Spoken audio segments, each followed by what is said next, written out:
আরশি ভালো করে কিছু দেখবে, কিন্তু তার আগেই ধম করে একটা শব্দ হলো। শব্দ শুনে আরশির হাত থেকে হুট করে ডায়েরিটা পড়ে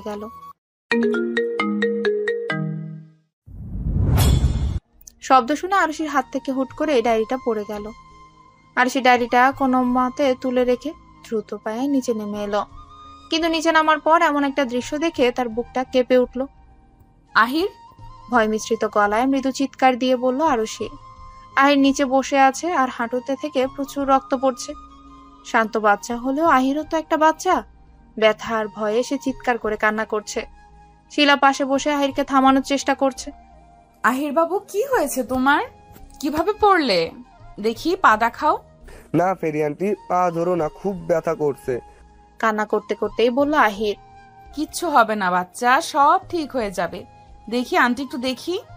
আহির কোনোভাবে আরশিকে পা ধরতে দেবে না। অনেক কষ্টে অনেকটা জোর করে আরশি পা দেখলো। হাঁটুতে খুব বাজেভাবে ব্যথা পেয়েছে আহির।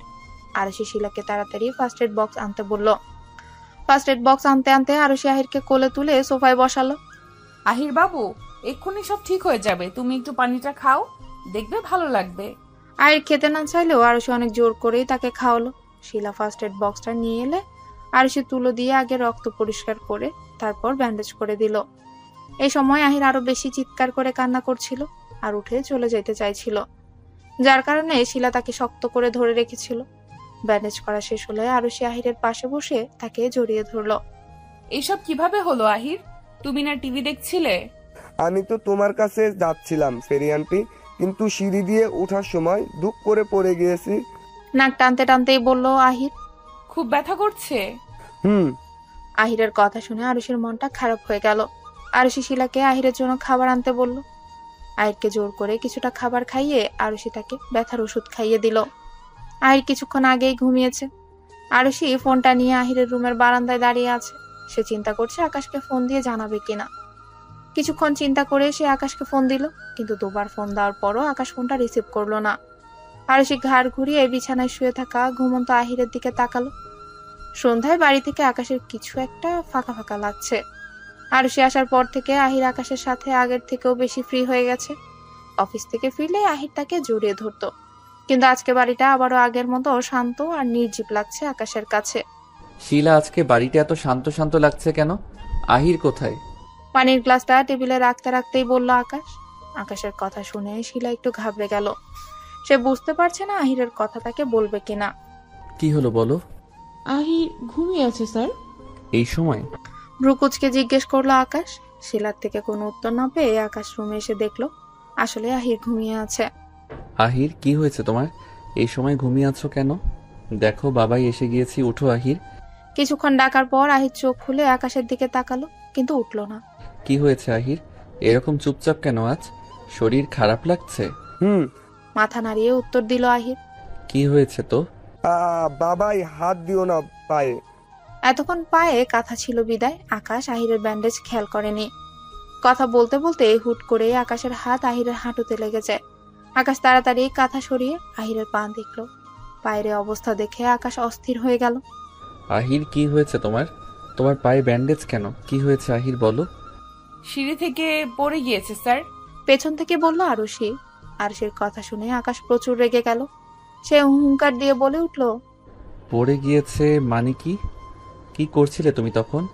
আসলে স্যার, আমি রুম গোছাচ্ছিলাম আহির সিঁড়ি দিয়ে ওঠার সময়। আরশির কথাগুলো যেন আগুনে ঘি ঢালার মতো কাজ করেছে।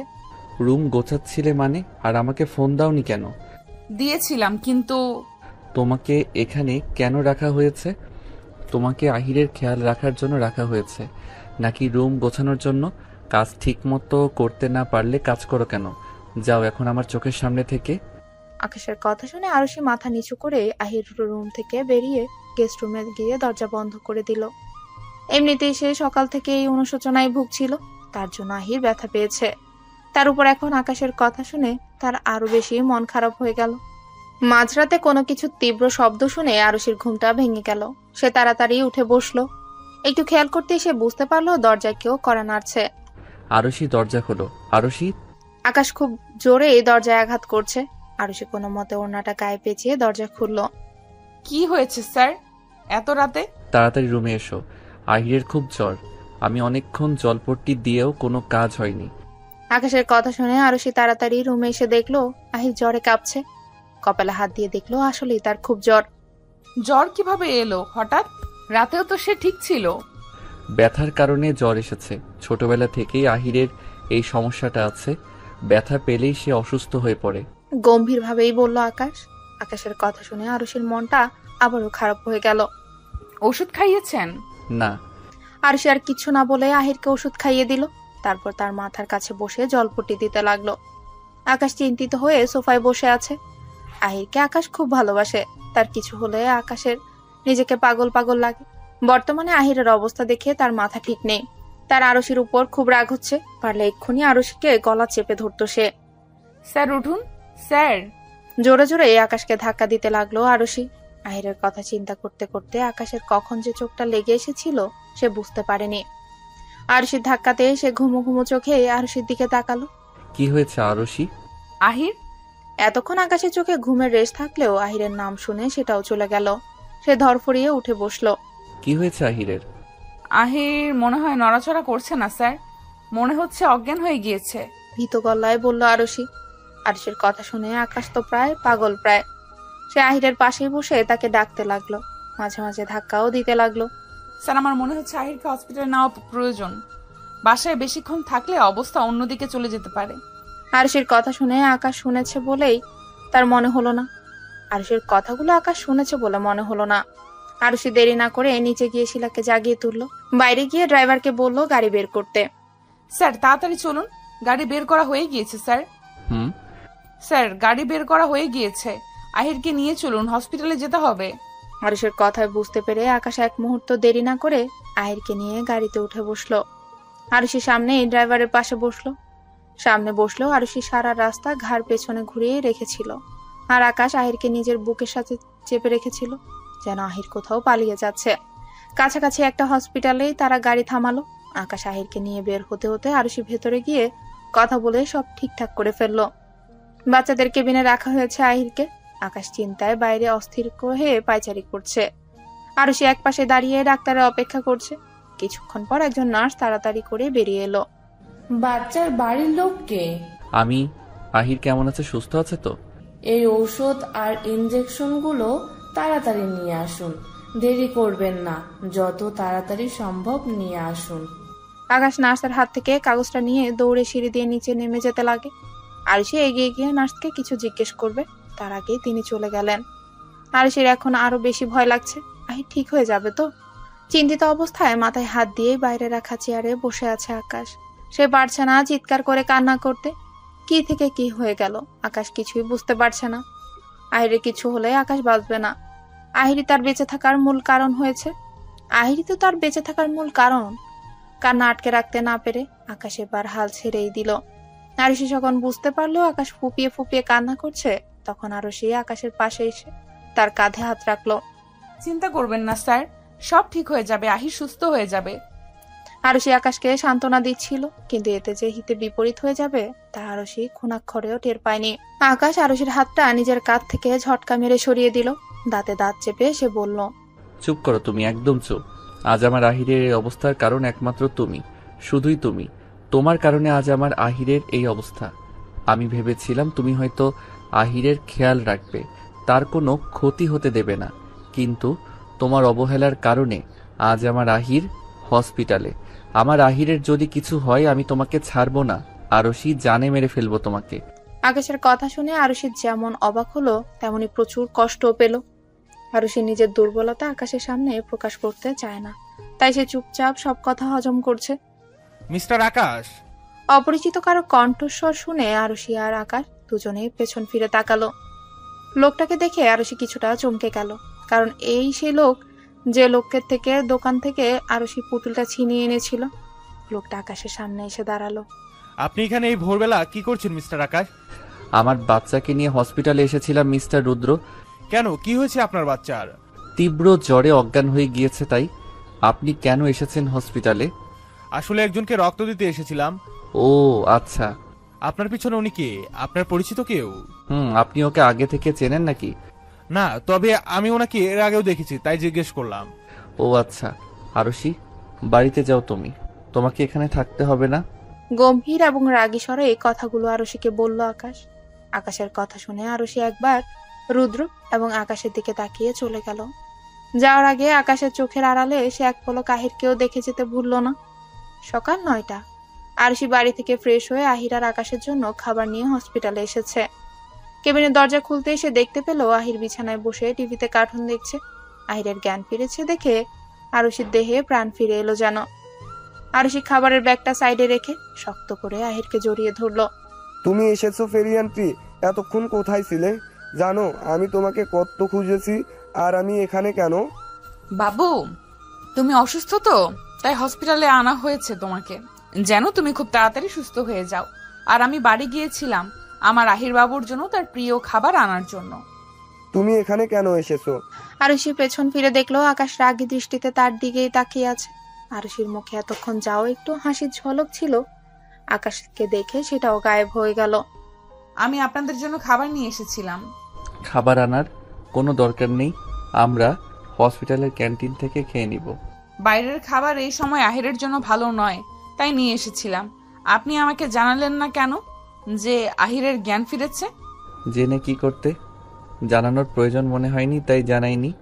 আকাশের শেষ কথাটা আরশির মনে খুব করে আঘাত করলো। তার মনে প্রশ্ন জাগলো।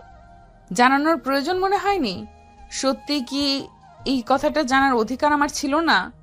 আমি এতদিন আহিরের খেয়াল রেখেছি, তাকে নিজের সন্তানের মতো আগলে রাখার চেষ্টা করেছি। এতদিনের কষ্টের ফল কি এটাই যে আমাকে সামান্য কথাটা জানানোর কোনো উনি উচিত মনে করেনি? সত্যি কি আমি তাহলে ব্যর্থ? এছাড়াও আরো অনেক প্রশ্ন আরশির মনে জেগে উঠল। আহিরের কথা শুনে আরশি নিজের ভাবনা থেকে বেরিয়ে এলো। ফেরিয়ান্টি আমাকে খাইয়ে দাও না, খুব খিদে পেয়েছে। আরশির কষ্ট হলেও মুখে হাসি বজায় রেখে বক্স থেকে খাবার বের করে আহিরকে খাইয়ে দিতে লাগলো। খাওয়ানোর মাঝে আকাশ আরশিকে বলল, তোমার এখানে থাকার দরকার নেই, তুমি বাড়ি চলে যাও। আহিরের খেয়াল রাখার জন্য আমি আছি, আর কাউকে লাগবে বলে আমার মনে হয় না। আকাশের কথা আরশি শুনে বলে মনে হলো না, আর শুনলেও সে কথাটা গুরুত্ব দিয়েছে বলে আকাশের মনে হলো না। সে আগের মতোই আহিরকে খাইয়ে দিতে ব্যস্ত। এখন প্রায় বিকেল 5টা। আহির হসপিটালের বেডে বসে আরশির সাথে গল্প করছে।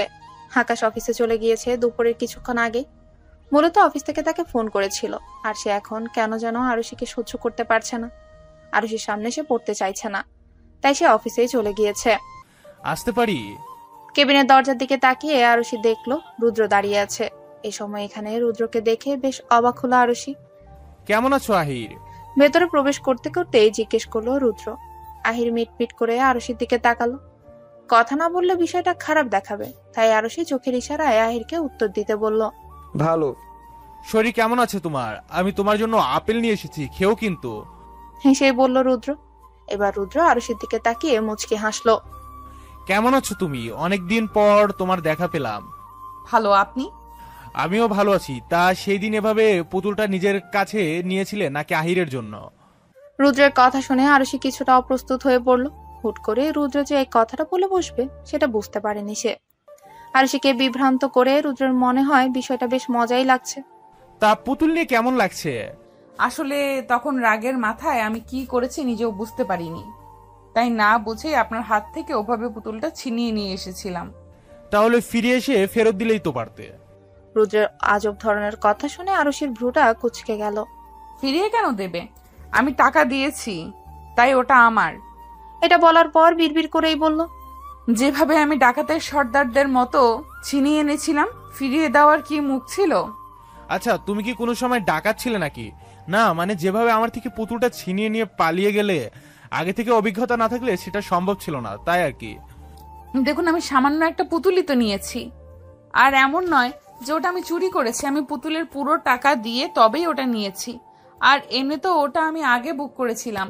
দোষ ওদের, ওরা না জেনে সেটা আপনার কাছে আবারও বিক্রি করে দিয়েছিল। এবার আপনি বলুন, আমি যেহেতু পুতুলটা আগে দেখেছি, তার মানে পুতুলটা তো আমারই হওয়ার কথা। বুঝেছি। কি বুঝতে পেরেছেন? এই যে আপনি শুধু ছিনিয়ে নিতে জানেন না, ভালো কথাও বলতে জানেন। রুদ্রের কথা শুনে আরশি ভ্রু কুঁচকে ফেলে। আচ্ছা ওয়েট এক সেকেন্ড, আমি যে আপনার সাথে এতগুলো কথা বললাম, কিন্তু আপনি এখানে কেন? পুতুল ছিনিয়ে নিয়েছে সেটার জন্য কোটা দিতে এসেছেন না? আরে আরে, না না, তুমি ভুল বুঝছো। আসলে আমি মিস্টার আকাশকে চিনি, বর্তমানে একটা প্রজেক্টে আমরা একসাথে কাজ করছি। তো যার সাথে কাজ করছি ওনার ছেলে হসপিটালে ভর্তি। আমার তো একটা দায়িত্ব আছে, তাই না? তাই আহিরকে দেখতে এসেছি। তুমি আবার উল্টাপাল্টা কিছু ভেবে বসো না। আরুষির মুখ দেখে বোঝা যাচ্ছে না যে সে কি আসলেই রুদ্রের কথায় বিশ্বাস করেছে নাকি করেনি। আরুষি যে চাইল্ড কেয়ার সেন্টারে কাজ করে তাকে সেখান থেকে ফোন করে দেখা করতে বলা হয়েছে। তাই আরুষি দুপুরে আহির ঘুমানোর পর শিলাকে তার ধ্যান রাখতে বলে দেখা করতে চলে এসেছে। আরুষি ভেবেছিল সুপারভাইজারের সাথে কথা বলেই চলে আসবে, কিন্তু সেখানে থাকা কিছু বাচ্চা যাদের আরুষি আগে থেকেই চিনত, তারা আরুষিকে দেখে তাকে ঘিরে ফেললো। এতদিন পর আরুষিকে দেখে তারা তার সাথে গল্পের ঝুড়ি খুলে বসলো। বাচ্চাদের সাথে মজা করতে করতেই কখন যে সন্ধে হয়ে যায় আরুষি তা খেয়াল করেনি। যখন কয়েকজন বাচ্চাকে তাদের মা বাবা নিতে এলো তখনই আরুষির বিষয়টা নজরে এলো। আরুষি তাড়াতাড়ি বেরিয়ে এলো সেন্টার থেকে। মনে মনে সে নিজেকে বকতে লাগলো। অন্য সময় হলে ঠিক ছিল তাও, কিন্তু অসুস্থ আহিরকে রেখে এত সময় তার বাইরে থাকা ঠিক হয়নি। রিক্সার খুঁজে হাঁটতে হাঁটতে আরুষি সেন্টার থেকে কিছুটা সামনে চলে এসেছে, কিন্তু এখনো একটা রিক্সাও পাচ্ছে না। হাঁটতে হাঁটতে আরুষির প্রচুর পিপাসা পেল। রাস্তার একপাশে দাঁড়িয়ে আরুষি তার ব্যাগ চেক করলো, দেখলো পানি আছে কিনা। ভাগ্যক্রমে আরুষির কাছে পানি ছিল। আরুষি, আরুষি মাত্রই বোতলটা বের করে মুখে পানি নিয়েছিল, তো সেটা পেটে যাওয়ার আগেই কেউ তার নাম ডেকে উঠল। হুট করে এমন হওয়াতে আরুষির নাকে মুখে পানি উঠে গেল। আরুষি, তুমি ঠিক আছো? কিছুক্ষণ চুপচাপ থেকে আরুষি মাথা নাড়িয়ে উত্তর দিল যে সে ঠিক আছে। এবার আরুষি পাশে ফিরে দেখলো রুদ্র দাঁড়িয়ে আছে। রুদ্রকে একবার উপর থেকে নিচে দেখে নিল আরুষি। পার্পেল কালার শার্ট আর ব্ল্যাক প্যান্ট। আরুষির নজরে মোটামুটি ঠিক লাগছে তাকে। জামা থেকে চোখ সরিয়ে আরুষি এবার রুদ্রের চোখের দিকে তাকিয়ে প্রশ্ন করলো, আপনি এখানে? কয়েক সেকেন্ডের জন্য রুদ্র একটু হকচকিয়ে গেলেও পরক্ষণে মুচকি হেসে জবাব দিল, আসলে আমি এখানে একজনের সাথে দেখা করতে এসেছিলাম, কিন্তু বাড়ি ফেরার সময় গাড়িটা বন্ধ হয়ে যায়, তাই হাঁটতে হাঁটতে সামনে এগোচ্ছিলাম। যদি কোনো মেকানিক শপ পাওয়া যায়। আপনার গাড়ি কোথায়? সন্দেহজনক দৃষ্টিতে প্রশ্ন করলো আরুষি। এই যে সামনে আছে, দেখবে নাকি গাড়ি? না থাক, তো এখন বাড়ি যাবেন কি করে? দেখি কোন দোকান পাই কিনা, পেলে তো গুড লাক। গাড়ি ঠিক করিয়ে গাড়ি করে চলে যাব, আর না পেলে রিক্সা করে যেতে হবে। তুমি এখানে কি করছো? তোমাকে তো এখানে আগে কখনো দেখিনি। একটা কাজে এসেছিলাম। ও আচ্ছা, ওকে, তাহলে তুমি ভালো থাকো। আমি সামনে গিয়ে দেখি মেকানিক সব পাই কিনা। রুদ্র আরুষির দিকে তাকিয়ে একটা মিষ্টি হাসি দিয়ে আবারও সামনে এগোতে লাগলো।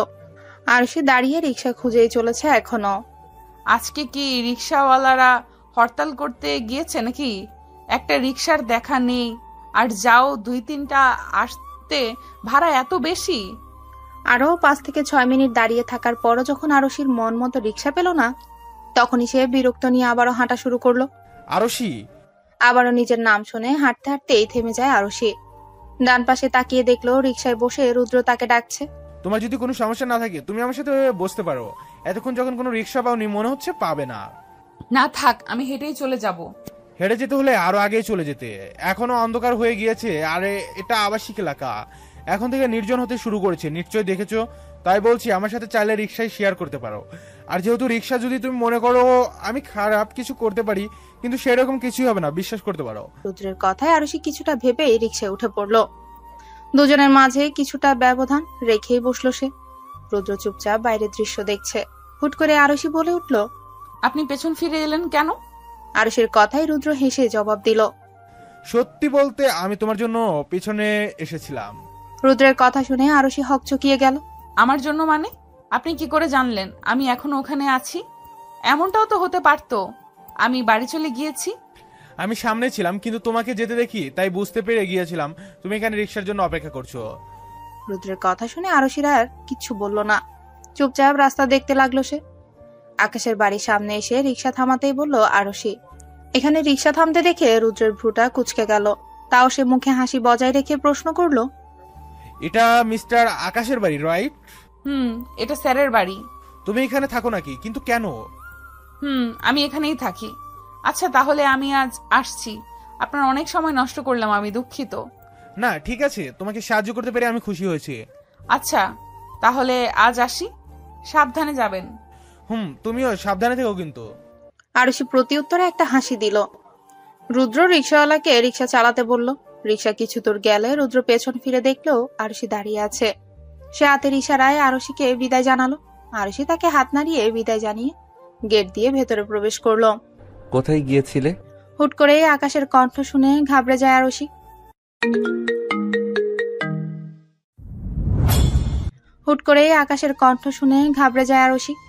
কি হলো, উত্তর দিচ্ছ না কেন? এই সময় কোথায় গিয়েছিলে? ওই আসলে স্যার সেন্টার থেকে ফোন করে দেখা করতে বলেছিল, তাই তো সেখানেই গিয়েছিলাম। এত দেরি হলো কেন? ওই আপনি তো জানেন এটা আবাসিক এলাকা, তাই রিক্সা। আরুষিকে পুরো কথা শেষ করতে না দিয়ে নিজে বলা শুরু করে। ঠিক আছে যাও। আর শোনো, তুমি বাইরে থেকে এসেছো, তাই আগে ফ্রেশ হবে, তারপর আহিরের কাছে যাবে। বাইরে থেকে এসে আহিরের কাছে যাওয়া ঠিক হবে না। আরুষি কিচ্ছু না বলে মাথা নাড়িয়ে চলে গেল। আকাশ বিরক্ত নিয়ে আরুষি যাওয়ার দিকে তাকিয়ে আছে। আর বিরক্তির কারণটা হয়তো আরুষিকে রুদ্রের সাথে দেখা। হ্যাঁ, আকাশ বারান্দা থেকে আরুষি আর রুদ্রকে খেয়াল করেছে। সে প্রথমে ভেবেছিল আরুষিকে এই বিষয়ে প্রশ্ন করবে, পরে নিজেই নিজেকে বলছে এটা ওর ব্যাপার, আমার এত টেনশন না করলেও চলবে। তবে এটা বললেও তার মধ্যে কিন্তু বিরক্তি ভাবটা বিরাজমান।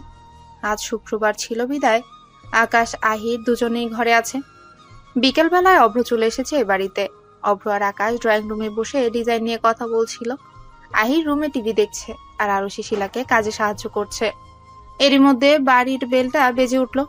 আরুষি শিলা থামিয়ে রান্নাঘর থেকে বেরিয়ে এলো দরজা খুলতে, কিন্তু এর আগে অভ্র উঠে দরজা খুলে দিল। কিন্তু দরজা খুলে যে এমন কিছু হবে তা কেউই বুঝতে পারেনি। দরজা খোলা মাত্রই হুট করে কেউ অভ্রকে জড়িয়ে ধরলো। হঠাৎ এমন হওয়াতে অভ্র আরুষি দুজনেই হকচকিয়ে গেল। বেপি, কেমন আছো তুমি? জানো তোমাকে আমি কত মিস করেছি, তোমার কথা খুব মনে পড়ছিল, তাই আমি তোমার কাছে চলে এসেছি। ও আচ্ছা, তাই নাকি বেপি? তুমি আমাকে এত মিস করছিলে বুঝি? খুব মিস করছিলাম, কিন্তু তোমার গলা এরকম শোনাচ্ছে কেন? কিরকম বেপি?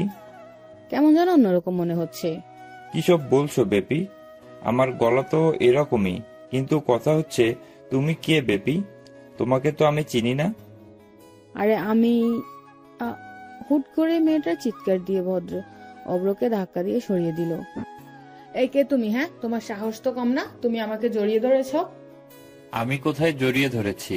তুমিও তো আমাকে জড়িয়ে ধরেছো বেপি। এই চুপ, ছি, একে আমি জড়িয়ে ধরেছিলাম? বেপি, ছি করছো কেন? আমি প্রতিদিন লাক্স সাবান দিয়ে গোসল করি, যাতে রয়েছে হাজারো গোলাপের সুবাস, বুঝতে পেরেছো? কিন্তু তুমি কে বেপি? এই এক মিনিট, তুমি ইলা না? শেষের কথাটা বলার সময় অভ্রের চোখগুলো বড় বড় হয়ে গেল। এদের কথার আগাগোড়া কিছুই বুঝতে পারছে না আরুষি। সে চুপচাপ দাঁড়িয়ে থেকে তাদের কাজ দেখছে শুধু। কল্লা থুরে ইলা, তুমি এখানে কি করছো? তুমি না এলবিতে ছিলে? অভ্র ইলা নামের মেয়েটাকে দেখে এতটাই অবাক হয়েছে যে তার চোখ খুলে বেরিয়ে আসার উপক্রম। ছিলাম, কিন্তু কাজ শেষ। কাজ শেষ তো তুমি তোমার বাসায় যাবে, এখানে কি? সেটা আমি তোমাকে কেন বলবো? দেখি সরো। অভ্রকে অনেকটা ধাক্কা দিয়ে ইলা ভেতরে প্রবেশ করলো। আকাশ সোফায় বসেছিল। ইলা আকাশকে দেখে তাকে জড়িয়ে ধরলো। আকু বেপি, কতদিন পর তোমাকে দেখলাম, কত মিস করেছি তোমাকে আমি। তুমিও আমাকে মিস করেছো, তাই না? আমি জানি তো তুমিও আমাকে খুব মিস করেছো, তাই তো আমি দেশে এসে সোজা তোমার কাছে চলে এসেছি। আকাশ এক প্রকার ঠেলেই ইলাকে নিজের থেকে দূরে সরালো। তোমার এই হুটহাট জড়িয়ে ধরার স্বভাবটা কবে যাবে ইলা? তোমাকে না সবসময় বারণ করি, আর যাকেই ধরো অন্তত আমাকে হুটহাট জড়িয়ে ধরবে না। বিরক্তি নিয়ে বলল আকাশ। তোমাকে জড়িয়ে না ধরলে আমি কাকে জড়িয়ে ধরবো? কান্না কান্না ভাব নিয়ে বলল ইলা। আকাশ না করলেও আমার কিন্তু কোনো সমস্যা নেই, তুমি চাইলেই আমাকে জড়িয়ে ধরতে পারো। লজ্জা লজ্জা ভাব নিয়ে বলল অভ্র। অভ্রের কথা শুনে ইলা রাগী চোখে অভ্রের দিকে তাকালো। ইলার এভাবে তাকানো দেখে অভ্র জোরপূর্বক একটা হাসি দিল। আকু বেপি, বলো না তুমি আমাকে মিস করেছো, তাই না? প্রথমত এই আকুটা কি? হ্যাঁ, আকাশ বলতে না পারলে আর কিছু বলো না।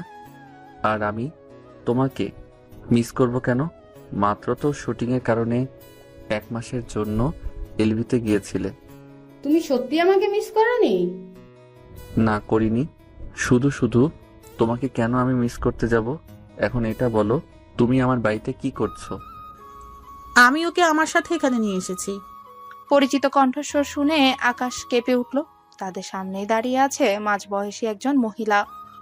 পোশাক চুল সবই বেশ মার্জিত। মা, তুমি এতদিন পর? অবাক থেকেও বেশি কিছু থাকলে আকাশ তার মাকে দেখে সেরকমই রিয়েকশন দিয়েছে। সে ঠিক বিশ্বাস করতে পারছে না। অভ্র, আমি ঠিক দেখছি তো, নাকি এটা আমার ভ্রম? আমার সামনে কি সত্যি মা দাঁড়িয়ে আছে? অবিশ্বাসের স্বরে জিজ্ঞেস করলো আকাশ। এত অবাক হওয়ার কি আছে আকাশ? আমি কি আসতে পারি না?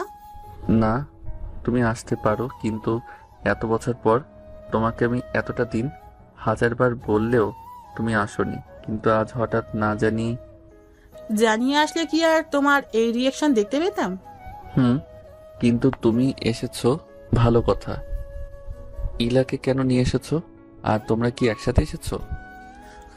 আমি যখন জানতে পারি ইলা এলভিতে আছে, তখন আমি তার শুটিং শেষ হলে দেশে ফেরার আগে এলএ থেকে তার কাছে যাই। তারপর দুজনে একসাথে দেশে ব্যাক করি। তা না হয় ঠিক আছে, কিন্তু আমাদের বাড়িতে কেন? কেন সেটা না হয় পরে জানতে পারবে। আপাতত কিছুদিন ইলা এই বাড়িতে থাকবে। এরই মধ্যে অপরিচিত মানুষের শব্দ শুনে আহির গুটি গুটিয়ে নিচে নেমে এলো। বাবাই। আহিরের কথা শুনে সবাই আহিরের দিকে তাকালো। হুট করে একসাথে সবার এভাবে তাকানো দেখে আহির কিছুটা ঘাবড়ে গেল। সে এসে আকাশের পাশে দাঁড়িয়ে তার পা জড়িয়ে ধরলো। আকাশ তার মা মিসেস সামিরার দিকে তাকিয়ে দেখলো উনি বেশ বিরক্ত। এটা তোমার ছেলে? আমার ছেলে আহির, তুমি তো জানোই সেটা। বাবা, এরা কারা? এনারা, ইনি হচ্ছেন তোমার ইলা আন্টি, আর ইনি হচ্ছেন আমার মা, মানে তোমার দাদিমণি। আমি ওর মা। মিসেস সামিরা কিছু বলতে যাচ্ছিল, কিন্তু আকাশ তাকে থামিয়ে দিয়ে চোখের ইশারায় চুপ থাকতে বলল। আকাশের আচরণে মিসেস সামিরার রাগ আর বিরক্ত দুটোই বেড়ে গেল। বাবাই, ফেরি আন্টি কোথায়? আরুষি, ওই তো আরুষি। ওখানে দাঁড়িয়ে আছো কেন? এদিকে এসো। এতক্ষণ আরুষি রান্নাঘরের দরজার সামনে দাঁড়িয়ে সবার কথা শুনছিল। আকাশের কথা শুনে আরুষি সামনে এসে তাদের দুজনকে সালাম দিল। ফেরি আন্টি, আমার খিদে পেয়েছে। তুমি আমার সাথে এসো বাবু, আমি তোমাকে খাইয়ে দিচ্ছি। মিসেস সামিরা আর ইলার দিকে তাকিয়ে হালকা হেসে আহিরের হাত ধরে তাকে নিয়ে গেল। ইলা, তুমি যাও, গেস্ট রুমে গিয়ে ফ্রেশ হয়ে নাও। ইলা নিজের লাগেজ নিয়ে যেতে নিবে, কিন্তু আকাশ তাকে বাধা দিল। নিজের গেস্ট রুমে যেও না। কেন? ওখানে কি আছে? মিসেস সামিরা প্রশ্ন করলো। কেন আকু বেপি, যেতে বারণ করেছে কেন? আমি তো ওই রুমটাতে আরো অনেকবার দেখেছি। ইলার কথা বলার ধরন দেখে আকাশ প্রচুর বিরক্ত। সে বিরক্ত নিয়ে উত্তর দিল। ওখানে এখন আরুষি থাকে, তুমি উপরে বাম পাশের রুমটাতে চাইলে থাকতে পারো, আর সমস্যা হলে তোমাদের বাড়িতে। না না থাক, কোনো সমস্যা নেই, আমি ওইখানেই থাকবো। আমি ফ্রেশ হয়ে এক্ষুনি আসছি। ইলা লাগেজটা টেনে টেনে উপরে তুলল। রান্নাঘরে একটা চেয়ারে বসে খাবার খাচ্ছে আহির, আরুষি তার পাশেই বসে আছে। এদিকে মিসেস সামিরা আর আকাশ যখন কথা বলছিল, তখন অভ্র চুপচাপ রান্নাঘরে চলে এসেছে। ভাউ। অভ্রের হঠাৎ চিৎকারে আরুষি ভয়ে কেঁপে উঠল। আরুষিকে ভয় পেতে দেখে অভ্র, আহির, শিলা তিনজনেই হেসে উঠল। আপু, আপনি তো দেখি খুব সহজে ভয় পেয়ে যান। আসলে হুট করে চিৎকার করলে তো যে কেউ ভয় পাবে। যে কেউ না, শুধু আপনি। প্লেটে থাকা একটা চপ তুলে খেতে খেতেই বলল অভ্র। আচ্ছা ভাইয়া, ওনারা কে আর এতদিন কোথায় ছিলেন? মধ্যবয়স্ক যিনি ছিলেন উনি হচ্ছেন সামিরা আন্টি, আকাশের মা। আন্টি এতদিন বিদেশে ছিল, প্রায় 3 বছর পর দেশে ফিরে এসেছে। 3 বছর? এতদিন কেন দেশের বাইরে ছিলেন? 3 বছর ছিল কোনো একটা কারণে। আর মেয়েটাকে তো আপনার চেনার কথা, চেনেন না? না, কে উনি? আরেকটা চপ তুলে অভ্র বলল। ও, তার মানে আপনি খবরের কাগজ আর টিভি দেখেন না? ও হচ্ছে ইলা, মডেলিং করে। এই পেশায় এসেছে খুব বেশি দিন হয়নি। অতিরিক্ত জনপ্রিয় না হলেও নতুন হিসেবে অনেকটাই পরিচিত। আমাদের কোম্পানিতে মডেলিং করে। শুটিং এর জন্য এলভিতে গিয়েছিল 1 মাস আগে। ও আচ্ছা, তাহলে তো উনি অনেক বড় মানুষ। ওনার থেকে তাহলে দূরে দূরে থাকতে হবে। কেন দূরে দূরে কেন থাকবেন? ইলা বাঘ না ভাল্লুক যে দূরে দূরে থাকবে? নাকি শাকচুন্নি? আরে না না, সেরকমটা নয়। আসলে উনি কত বড় একজন মানুষ, তাই দূরে দূরে থাকাই ভালো। ধুর, কি যে বলেন না আপনি। শিলাপু, আমাকে এক কাপ কফি করে দেবে প্লিজ? দিচ্ছি অভ্র, তুমি একটু অপেক্ষা করো। হেসে জবাব দিল শিলা। এদিকে মা, তুমি এতদিন পর কেন এসেছো বলো তো? কেন, তুমি খুশি হওনি বুঝি? না, আমি সেরকম কিছু বলিনি। আমি তোমাকে এই 3 বছরের শখানেকবার বলেছি আসতে, কিন্তু তুমি প্রতিবার একই উত্তর দিয়েছ। কিন্তু আজ হঠাৎ না বলে চলে এসেছো, তাই জিজ্ঞেস করছি। আর তুমি এসেছো ভালো কথা, ইলাকে কেন বাড়িতে নিয়ে এসেছো? কাজ আছে তাই আমি ওকে বাড়িতে এনেছি। তোমার কি ওই ব্যাপারে কোনো সমস্যা নেই এখন? তুমি তো এতদিন এই কারণে বাড়িতে আসোনি, এখন এসেছো, তার মানে কি তুমি? না, এখনো নয়। আর যখন এতদিনেও বিষয়টা আমি মানিনি, তাহলে আমি যে মানবো সেটার আশা ছেড়ে দাও। আমি এখন খুব ক্লান্ত, বাকি কথা আমি তোমার সাথে পরে বলছি। মিসেস সামিরা ব্যাগটা নিয়ে উপরে চলে গেলেন। আকাশ অসহায় দৃষ্টিতে তার মায়ের দিকে যাওয়ায় তাকিয়ে আছে। এই শোনো, তোমার নাম কি যেন? আরুষি। ও হ্যাঁ, তাহলে তুমি ওই ছেলের দেখাশোনা করো? ইলার কথা বলার ধরন যদিও আরশির ভালো লাগেনি, তাও সে চুপচাপ তা হজম করেছে। জি। ও আচ্ছা, তার মানে তো তুমি বলতে গেলে এই বাড়ির কাজ করো। আচ্ছা যাও, আমার জন্য কড়া করে 1 কাপ কফি করে নিয়ে এসো তো। কাজ করে শরীর পুরো ব্যথা করছে। আর শোনো, চিনি কম দেবে। আরশির কিছু না বলে চুপচাপ আবারও রান্নাঘরে চলে এলো। কারণ যতই হোক ইলা এই বাড়ির অতিথি, আর সে এখানে কাজ করতে এসেছে, তাই শুধু শুধু ঝামেলা না করাই ভালো। ইলা সোফায় বসে মোবাইল দেখছিল। তখনই তার মনে হলো কেউ তাকে দেখছে। ইলা ফোন থেকে চোখ সরিয়ে দেখলো আহির কেমন করে যেন তার দিকেই তাকিয়ে আছে। এই ছেলে, এভাবে কি দেখছিস? তুমি আমার ফেরি আন্টিকে পচা কথা বলছো কেন? রাগ নিয়ে বলল আহির। বাবা, এই বয়সে এত জেদ? এই, আমি তোর ফেরি আন্টি, কি পচা কথা বলেছিস? তুমি কেন আমার ফেরি আন্টির সাথে ওভাবে কথা বললে? কেন তুমি আমার ফেরি আন্টির কাজ করতে বললে? তোমার খেতে ইচ্ছে করলে তুমি বানিয়ে আনবে, আমার ফেরি আন্টিকে কেন বললে? কোমরে হাত দিয়ে বলল আহির। ওকে বলবো না তো কাকে বলবো? ওকে কি মাইনে এমনি এমনি দিয়ে দেবো নাকি?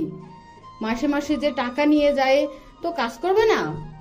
ইলার কথার পুরোটাই আহিরের বোধগম্য হলো না, তবুও সে তার মাথা নাড়ালো। তুমি কেন আমার ফেরি আন্টিকে পচা কথা বললে? তুমি পচা। চুপ কর, অসভ্য ছেলে। আহির, কি হয়েছে? এভাবে কথা বলছো কেন? আকাশকে দেখে আহির দৌড়ে তার কাছে চলে গেল। বাবাই দেখো না, পচা আন্টিটা আমাকে বকছে আর ফেরি আন্টিকেও পচা কথা বলছে। ইলা তোমাকে কি বলেছে? আহির কিছু বলবে তার আগে ইলা তাকে থামিয়ে দিল। ও কিছু না আকাশ, ছোট বাচ্চা কি না কি বুঝে, তুমি এসব চিন্তা করো না, আমরা তো মজা করছিলাম। আহির সোনা, তুমি এসো, আন্টির কাছে এসো, তোমাকে আমি কার্টুন দেখাবো। খুবই মিষ্টি করে বলল ইলা, কিন্তু আহির আকাশের পাশে থেকে এক পাও নড়ল না। আকাশ যখন দেখলো আহির যাচ্ছে না, তখন সে আহিরকে কোলে নিয়ে ইলার পাশে বসিয়ে দিল। আহির মুখ গম্ভীর করে সোফায় বসে রইল। এরই মধ্যে আরশি কফি নিয়ে এলো। যদিও বা আরশি কফি বানায়নি, এটা বানিয়েছে শিলা। ইলা কফিতে চুমুক দিতেই তার মুখে বিরক্তির ছাপ দেখা গেল, কারণ কফিতে চিনি দেওয়া আছে। সে বিরক্তি নিয়ে আরশির দিকে তাকিয়ে চুপচাপ কফিটা খেয়ে নিল, কারণ আকাশ আছে, এখন কিছু বললেই হিতে বিপরীত হয়ে যাবে। রাতে প্রতিদিনের মতো শিলা টেবিলে সব খাবার সাজিয়ে রাখছে, আর আরশি তাকে টুকটাক সাহায্য করছে। টেবিলে একাই আকাশ বসে আছে। খাবার সব পরিবেশন করা হলে আরশি উপরে যায় আহিরকে নিয়ে আসতে। আহিরকে নিচে নামিয়ে এনে যে তাকে চেয়ারে বসতে দিবে, তখনই ইলা সেটাতে বসে পড়ল। ইলার কর্মকাণ্ডে সবাই তার দিকেই তাকিয়ে রইল। সবার এভাবে তাকানো দেখে ইলা হেসে জিজ্ঞেস করলো, এভাবে কি দেখছো? আমি কি কোনো এলিয়েন নাকি? আহির গম্ভীর মুখ করে ইলার দিকে তাকিয়ে আছে, কারণ সে আকাশের পাশে বসেছে। ইলা, তুমি উঠে অন্য কোনো চেয়ারে বসো। কিন্তু কেন আকু বেপি, এটা বসলে কি সমস্যা? এটাতে আহির বসে। তো কি হয়েছে? আজ না হয় সে অন্য কোনো চেয়ারে বসবে। স্যার, উনি বসুক ওখানে, আহির বরং আজ অন্য কোনো চেয়ারে বসবে। চেয়ারই তো, একদিন অন্য কোনোটাতে বসলে কি হবে, তাই না আহির? চলো আজ তুমি আমার চেয়ারে বসবে। আরুষের কথা আহির কোনো উত্তর দিল না। সে এখনো গভীরভাবে ইলার দিকেই তাকিয়ে আছে। ইলার এই চেয়ারে বসাটা যে আহির সহ্য করতে পারছে না তা আকাশ বেশ ভালোই বুঝতে পারছে। তাই সে আরুষের কথা গুরুত্ব না দিয়ে বলল, ইলা, এখানে আরো অনেক চেয়ার খালি আছে, তুমি অন্য কোনোটাতে গিয়ে বসো, এটাতে আহির বসবে। ইলা, উঠে চলে এসো। উপর থেকে নামতে নামতে বললেন মিসেস সামিরা। ইলা রেগে অন্য একটা চেয়ারে গিয়ে বসলো। মিসেস সামিরা ইলার পাশে থাকা চেয়ারটাতে বসলো। ইলার রাগে ফেটে যাচ্ছে। মিসেস সামিরা তার হাত ধরে চোখের ইশারায় তাকে শান্ত হতে বলল। ইলা উঠে যেতেই আহিরের মুখে হাসি ফুটে উঠল। সে দৌড়ে আকাশের পাশের চেয়ারটাতেই বসে পড়ল। আমি চলে এসেছি। আকাশের বাম পাশে থাকা চেয়ারটাতেই ধপ করে বসে বলল অভ্র। এতক্ষণ উপরেই ছিল অভ্র। অফিসের সব কাজ গুছিয়ে সে নিচে নেমেছে। কি হলো, সবার মুখ এরকম কেন? কলাথুরি ইলা, তোমার আবার কি হয়েছে? আচ্ছা যাই হোক, শিলা আপু তাড়াতাড়ি খাবার দাও তো, আমার খুব জোর খিদে পেয়েছে। সবাই নিজের মতো করেই খাবার খাচ্ছে। শিলা যার যেটা প্রয়োজন এগিয়ে দিচ্ছে, আরুষি আহিরের পাশে দাঁড়িয়ে তার যেটা দরকার তা দিচ্ছে। খেতে খেতে হঠাৎ অভ্র অনুভব করলো তার পায়ে সুড়সুড়ি লাগছে। পোকা মনে করে অভ্র পা ঝাড়া দিয়ে আবারও খেতে মনোযোগ দিল, কিন্তু আবারও সে পায়ে সুড়সুড়ি অনুভব করলো। অভ্র এবার নিচে উকি দিয়ে যা দেখলো তাতে তার বিষম খাওয়া উপক্রম। ইলা তার পা দিয়ে অভ্রের পায়ে সুড়সুড়ি দিচ্ছে। অভ্র মাথা উঁচু করে দেখলো ইলা প্লেটের দিকে তাকিয়ে মিটি মিটি হাসছে। এবার অভ্র উল্টো ইলার পায়ে খোঁচা দিতে লাগলো। এই খোঁচাখুচির মধ্যে হুট করে আকাশ চেঁচিয়ে বলে উঠে, অভ্র, এত পা নাড়াচ্ছিস কেন? ছোট বাচ্চা নাকি তুই? শান্ত হয়ে বস। আকাশের কথা শুনে অভ্র ইলা দুজনেই দ্রুত পা সরিয়ে নিল। অভ্র ইলার দিকে তাকিয়ে একটা হাসি দিল, কিন্তু ইলা মুখ বেঁকিয়ে চোখ ফিরিয়ে নিল। আহির বাদে সবার খাওয়া শেষ। মিসেস সামিরা কারো সাথে কথা না বলেই নিজের ঘরে চলে গিয়েছে। অভ্র ইলার পাশে এসে নিচু স্বরে বলল, তোমার পাগুলো কিন্তু খুবই নরম, একদম বাটারের মতো। অভ্রের কথা শুনে ইলা তার দিকে রেগে তাকালো। ইলা যখন দেখলো আকাশ এদিকেই আসছে, সে দৌড়ে তার সামনে এসে দাঁড়ালো। যা বাবা, এটা কি হলো? নিজেই আমাকে খোঁচা দিলে আর এখন নিজেই রাগ দেখাচ্ছ। আকু বেপি, চলো না আমরা সিনেমা দেখে ল্যাপটপে। না ইলা, এখন তা সম্ভব নয়। আমার অনেক কাজ আছে আর তাড়াতাড়ি ঘুমাতে যেতে হবে, কাল অফিস আছে। তুমিও রেস্ট নাও, অনেক ধকল গিয়েছে। Good night. এরপর অভ্রের দিকে তাকিয়ে তাকে জিজ্ঞেস করলো, তুই আজ থাকবি এখানে? না, আজ থাকবো না, মা বাড়িতে একা, এক্ষুনি চলে যাব। তাহলে সাবধানে যাস আর কাল সময় মতো চলে আসিস। উপরে যেতে যেতে আকাশ আরশিকে উদ্দেশ্য করে বলল, আরশি, আহিরকে তাড়াতাড়ি ঘুম পাড়িয়ে দিও, কাল কিন্তু কি স্কুলে যেতে হবে। অফিসে বসে ফাইল চেক করছে আকাশ। এরই মধ্যে তার সেক্রেটারি নায়রা দরজা নক করে ভেতরে ঢুকে পড়ল। স্যার, হুম? মিস্টার রুদ্র আপনার সাথে দেখা করতে এসেছেন। মিস্টার রুদ্র হঠাৎ এই সময়? জানি না আমি। আচ্ছা, ওনাকে ভিতরে পাঠিয়ে দাও। হ্যালো মিস্টার আকাশ। হ্যালো মিস্টার রুদ্র, কেমন আছেন? আমি ভালো আছি, আপনি? জি, আমিও ভালো আছি। তো আজ হঠাৎ কি মনে করে আমার অফিসে এলেন? আসলে প্রজেক্ট নিয়ে কিছু কথা বলার ছিল। ও আচ্ছা। তো বাড়ির সবাই কেমন আছে? আহির সুস্থ আছে তো এখন? আহিরের পা এখন পুরোটাই ঠিক আছে। খুব ভালো লাগলো শুনে। আরুষি কেমন আছে? অনেকদিন ওনার সাথে দেখা হয়নি। রুদ্রের হুট করে আরুষির কথা জিজ্ঞেস করাটা আকাশের ঠিক খুব একটা পছন্দ হলো না। তাও সে সেদিকে গুরুত্ব না দিয়েই হেসে জবাব দিল, সেও ঠিক আছে।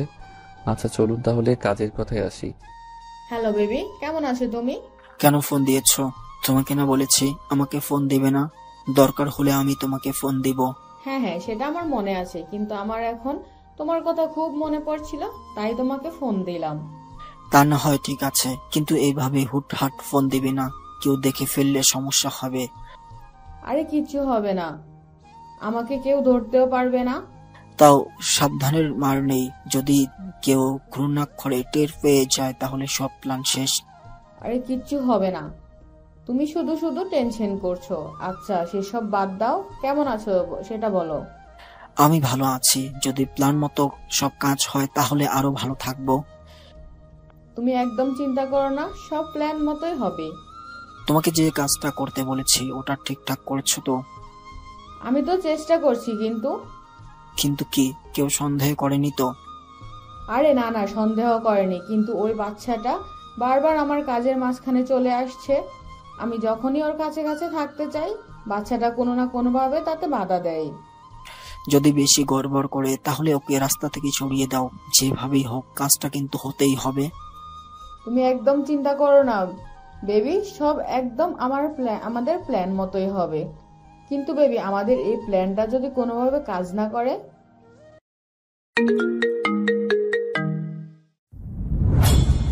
কিন্তু বেবি, আমাদের এই প্ল্যানটা যদি কোনোভাবে কাজ না করে? সেটার চিন্তা তুমি করো না, প্ল্যান বি তো আছেই। ইলা, হুট করে মিসেস সামিরার কণ্ঠ শুনে ইলা ঘাবড়ে যায়। এই রে, সব শুনে ফেললো না তো? না না, এটা হতে পারে না, আমাকে স্বাভাবিক থাকতে হবে। ইলা ফোনটা কেটে নিজেকে স্বাভাবিক করে হাসি মুখে মিসেস সামিরার দিকে তাকালো। আরে আন্টি, তুমি বসো বসো। কার সাথে কথা বলছিলে? ওই আসলে আমার একটা ফ্রেন্ডের সাথে। আসলে অনেকদিন দেশের বাইরে ছিলাম তো, তাই ফোন দিয়ে খোঁজ নিচ্ছিল। ও আচ্ছা। আরে আন্টি, দাঁড়িয়ে আছো কেন? বসো। মিসেস সামিরাকে বিছানায় বসিয়ে ইলা তার পাশে বসলো। আন্টি, তুমি আমাকে কি বলছিলে মনে আছে তো? তুমি যেটা বলছিলে সেটা হবে তো? তুমি চিন্তা করো না ইলা, আমি যখন বলেছি তখন আমি কথার খেলাপ করব না। কিন্তু আন্টি, হবে তো? ও যদি আবার বেঁকে বসে? তুমি চিন্তা করো না ইলা, সব ঠিকঠাক হবে। তুমি শুধু তোমার কাজে মনোযোগ দাও, বাকিগুলো আমি দেখে নিব। ও aunty, thank you so much. তুমি কত ভালো, আমাকে কত ভালোবাসো। মিসেস সামিরাকে জড়িয়ে ধরেই বলল ইলা। মিসেস সামিরা ইলার মাথায় হাত বুলিয়ে দিয়ে চলে গেলেন। মিসেস সামিরা যেতেই ইলা হেসে নিজেই নিজেকে বলল, আন্টি, তুমি না খুবই বোকা। কত সহজে আমাকে বিশ্বাস করে নিলে। কিন্তু তুমি তো আর জানো না, আমি নিজের বিপদকে নিজেই গড়ে এনেছি। মিসেস সামিরা যখন ইলার রুম থেকে বেরিয়ে নিজের রুমের দিকে যাবেন, তখনই দেখলেন তিনি আরশি সিঁড়ি দিয়ে নামছে। এই শোনো। পেছন ফিরে মিসেস সামিরাকে দেখে আরশি একটু ঘাবড়ে যায়, কারণ এসেছে পর্যন্ত মিসেস সামিরাকে খুব একটা প্রয়োজন ছাড়া কথা বলতে দেখেনি।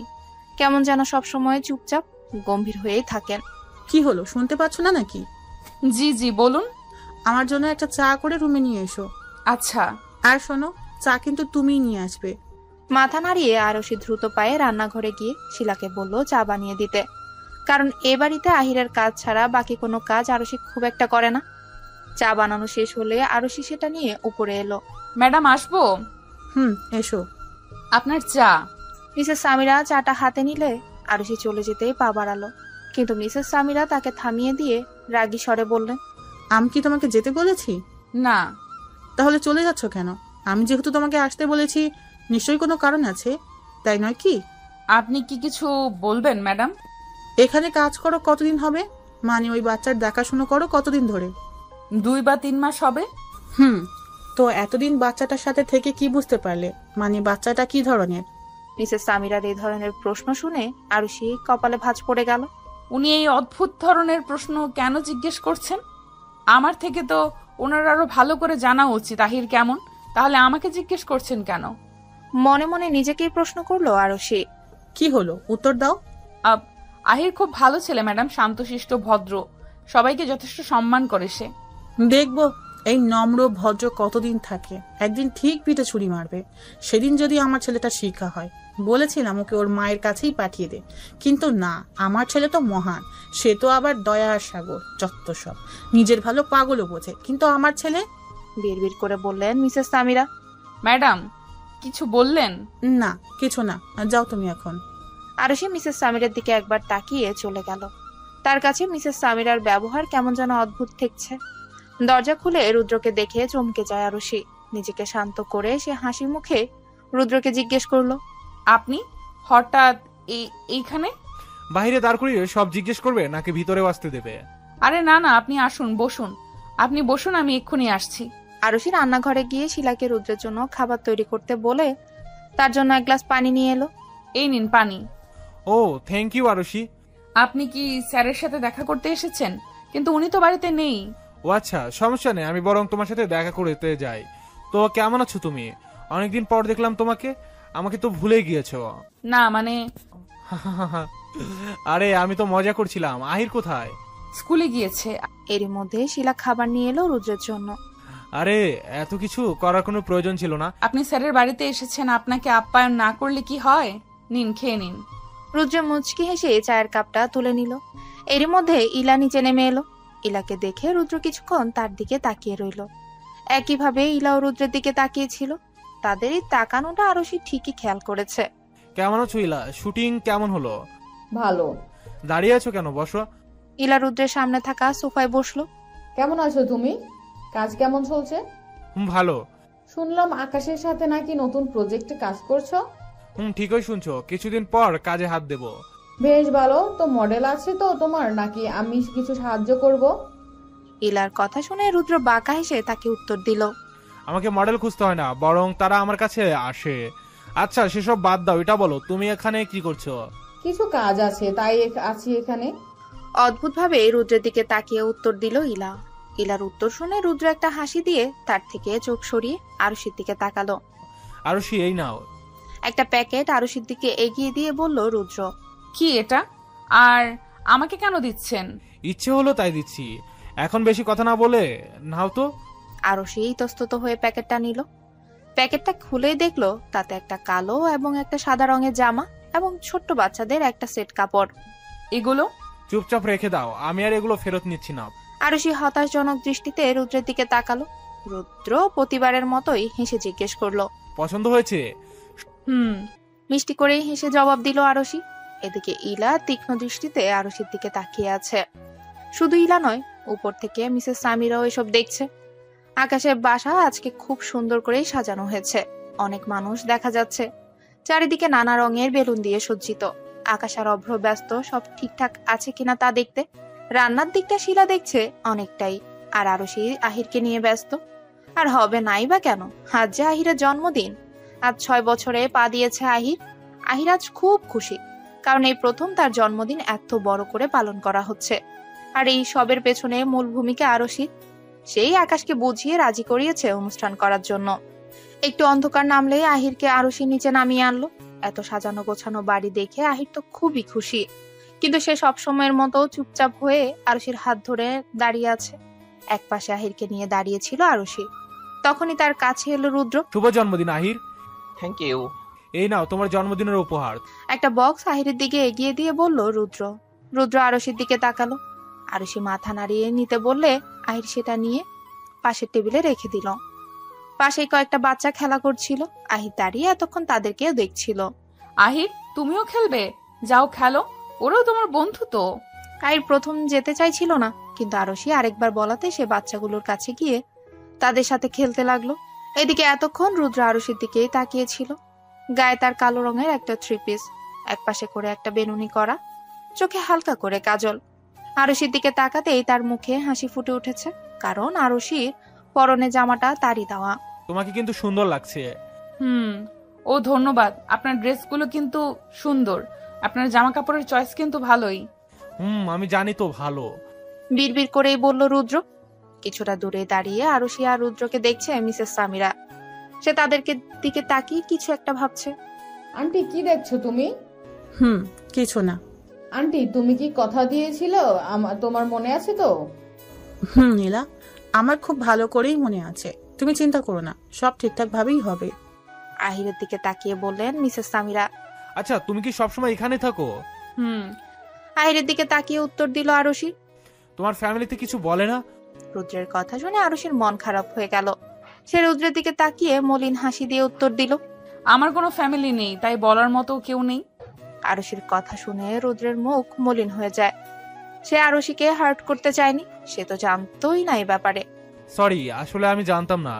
সমস্যা নেই, প্লিজ তুমি মন খারাপ করো না, আমার তোকে কষ্ট দেওয়ার কোনো ইন্টেনশন ছিল না। আমি তো ঠিক আছে মিস্টার রুদ্র, আমি কিছু মনে করিনি। আহির বাবু চলো, কেক কাটার সময় হয়ে গিয়েছে, আপনিও আসুন। আরশি আহিরকে নিয়ে কেকের কাছে গেল। রুদ্র তাদের পেছন পেছন এলো। কেকের কাছে আকাশ আগে থেকে দাঁড়িয়ে ছিল। আরশি আহিরকে আকাশের পাশে দাঁড় করিয়ে একটু দূরে গিয়ে দাঁড়ালো।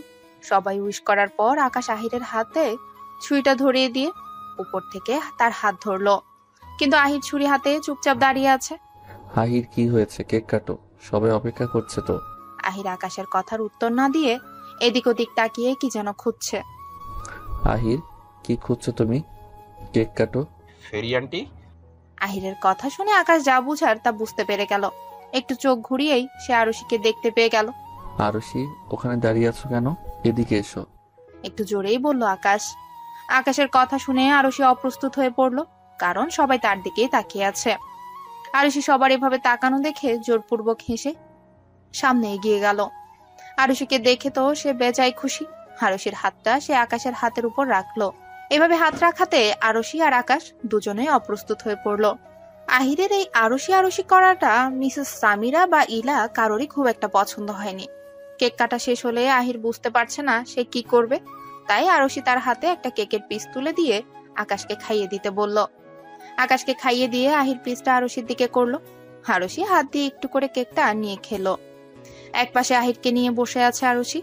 ঘরের মাঝখানে কয়েকটা ছোট্ট বাচ্চা গানের তালে তালে নাচছে। আহির আরুষির পাশে বসে তাদের দিকে তাকিয়ে আছে। হুট করে গানটা বন্ধ হয়ে গেলে সবাই একটু চমকে গেল। এতক্ষণ বাচ্চারা যেখানে নাচছিল সেখানেই মিসেস সামিরা ইলাকে নিয়ে দাঁড়ালেন। যেহেতু আজ অনেকেই এখানে আছেন এবং এটা একটা ওকেশন, তাই আমি একটা অ্যানাউন্সমেন্ট করতে চলেছি। এ হচ্ছে ইলা, আপনারা কম বেশি তাকে সবাই চিনেন। এবার আকাশকে নিজের বাম পাশে এনে দাঁড় করালেন মিসেস সামিরা। এ ধরনের চিত্র দেখে আরুষি কিছুটা হলেও আন্দাজ করতে পারছে কি হতে চলেছে, আর একটু পর কি হতে পারে এটা চিন্তা করতেই তার সারা শরীরের রক্ত হিম হয়ে গেল।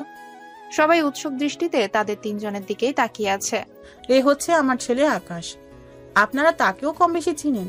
আজ আমি সবার সামনে এটা অ্যানাউন্সমেন্ট করছি যে কিছুদিন পরই ইলার সাথে আমার একমাত্র ছেলে আকাশের বিয়ে হতে চলেছে এবং আজকেই তাদের এঙ্গেজমেন্ট হবে। মিসেস সামিরার কথা শুনে ইলার যেন খুশি সীমা নেই, সে পারছে না খুশিতে নাচতে। আকাশ অবাক চোখে তার মায়ের দিকে তাকিয়ে আছে। সে প্রথম থেকে আন্দাজ করতে পেরেছিল তার মা নিশ্চয়ই এমন কোনো কারণেই ইলাকে এই বাড়িতে নিয়ে এসেছে, কিন্তু তিনি যে আজ হুট করে এমন কিছু বলে বসবেন সেটা আকাশ মোটেও আশা করেনি। সবাই মিসেস সামিরার কথা শুনে হাততালি দিচ্ছে। অভ্রত যেন আকাশ থেকে বলল। রুদ্র ধীরে ধীরে হাতে তালি দিচ্ছে আর ইলার দিকে তাকিয়ে কিছু একটা ভাবছে। এই নাও আকাশ, আংটিটা ইলাকে পরিয়ে দাও। মা, তুমি এসব কি করছো? প্লিজ বন্ধ করো। মিসেস সামিরাকে নিচু গলায় বলল আকাশ। আমি যা করছি তোমার ভালোর জন্য করছি আকাশ, আমি তোমার খারাপ চাই না। কিন্তু মা, আহির। আহির, এদিকে এসো সোনা। আরুষি, আহিরকে নিয়ে এদিকে এসো। একটু জোরে আরুষিকে কথাটা বললেন মিসেস সামিরা। আরুষি একটা শুকনো ঢোক গিলে আহিরকে নিয়ে তাদের পাশে দাঁড়ালো। নাও, এবার আহিরও চলে এসেছে, এবার তাড়াতাড়ি আংটিটা পরিয়ে দাও তো। মিসেস সামিরার কথায় আকাশের কোনো ভাবান্তর হলো না। সে এখনো চোখের ইশারায় মিসেস সামিরাকে বোঝাচ্ছে, কিন্তু তিনি আকাশের কোনো কথা না শুনে জোর করেই তার হাতে আংটিটা ধরিয়ে দিলেন। আকাশ একবার আংটিটার দিকে তাকালো, তারপর মিসেস সামিরার দিকে তাকিয়ে শেষবারের মতো তাকে বোঝানোর চেষ্টা করছে, কিন্তু তিনি কোনোভাবেই আকাশের কথা শুনতে রাজি না। অভ্র একটু দূরেই দাঁড়িয়ে এসব দেখছিল।